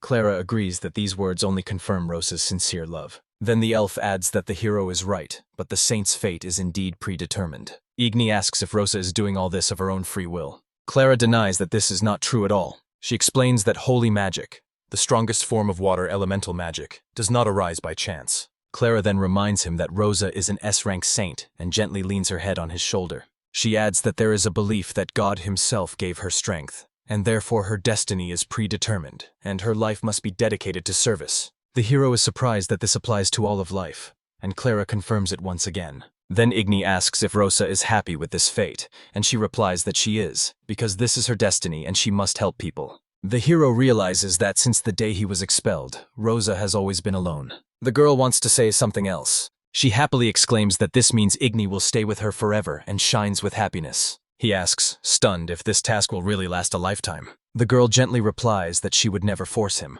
which is why she was infinitely happy when he agreed to go with them himself. Igny realizes what he's gotten himself into. He is suddenly tormented by the thought, why didn't they ask him then? But he soon realizes something important. He understands that Rosa dedicated her life to cleansing the world of filth, renounced everything dear to her, and only needed someone she could rely on, him. He wonders if he really should stay with Rosa, but this thought does not bring him peace. Suddenly the carriage starts shaking, and the hero asks what's happening. Rosa admits that she knew they would be disturbed, and at that moment Alicia flies around the carriage. Igny peeks out and recognizes the girl on the broomstick, is genuinely surprised and asks where she came from. Alicia replies that she came to save him. She flies closer and adds that although Igny is strong enough to escape on his own, knowing him, she suspects he will do something stupid again. Their conversation is abruptly cut short by a sudden crash. Alicia shouts that she shouldn't dare get so close to the hero. The saint places magical shackles on her, and the girl is amazed and feels immense power. Rosa, without looking the way, says that she understands that no one can resist Igny's charm, and calls him her lover. But he immediately adds that he must have only one bride, and decides to erase Alicia's memory. At this moment, the hero abruptly stops her, grabbing her hand. He firmly explains that Alicia is his dear friend. But Rosa just brushes him off and asks him to leave, otherwise she won't be able to do what she planned. Igny realizes that the girl is not hearing his words at all, and a thirst for battle flares up in his heart. He remembers that the demon lands are very close, and the ring of reinforcement shines on his finger, and decides to act. He releases the Big Bang. Time seems to stop and the world around freezes. The hero stands right in front of Rosa and asks her to finally listen to him. He says he won't go with them because he has friends he can't leave. Rosa shudders, her face filled with despair. Yet she asks if he really misses only her, because they are connected by a thread of fate. In response, the hero creates a fireball in his palm. Rosa, seeing this, looks away in fright, thinking that the Igny she knew no longer exists. But after a moment she dares to open her eyes, and sees the hero's outstretched hand in front of her. Igny offers her to accept this fire instead of himself. The girl accepts the flame with trembling hands and, enchanted, admires the warmth and tenderness of his fiery gift.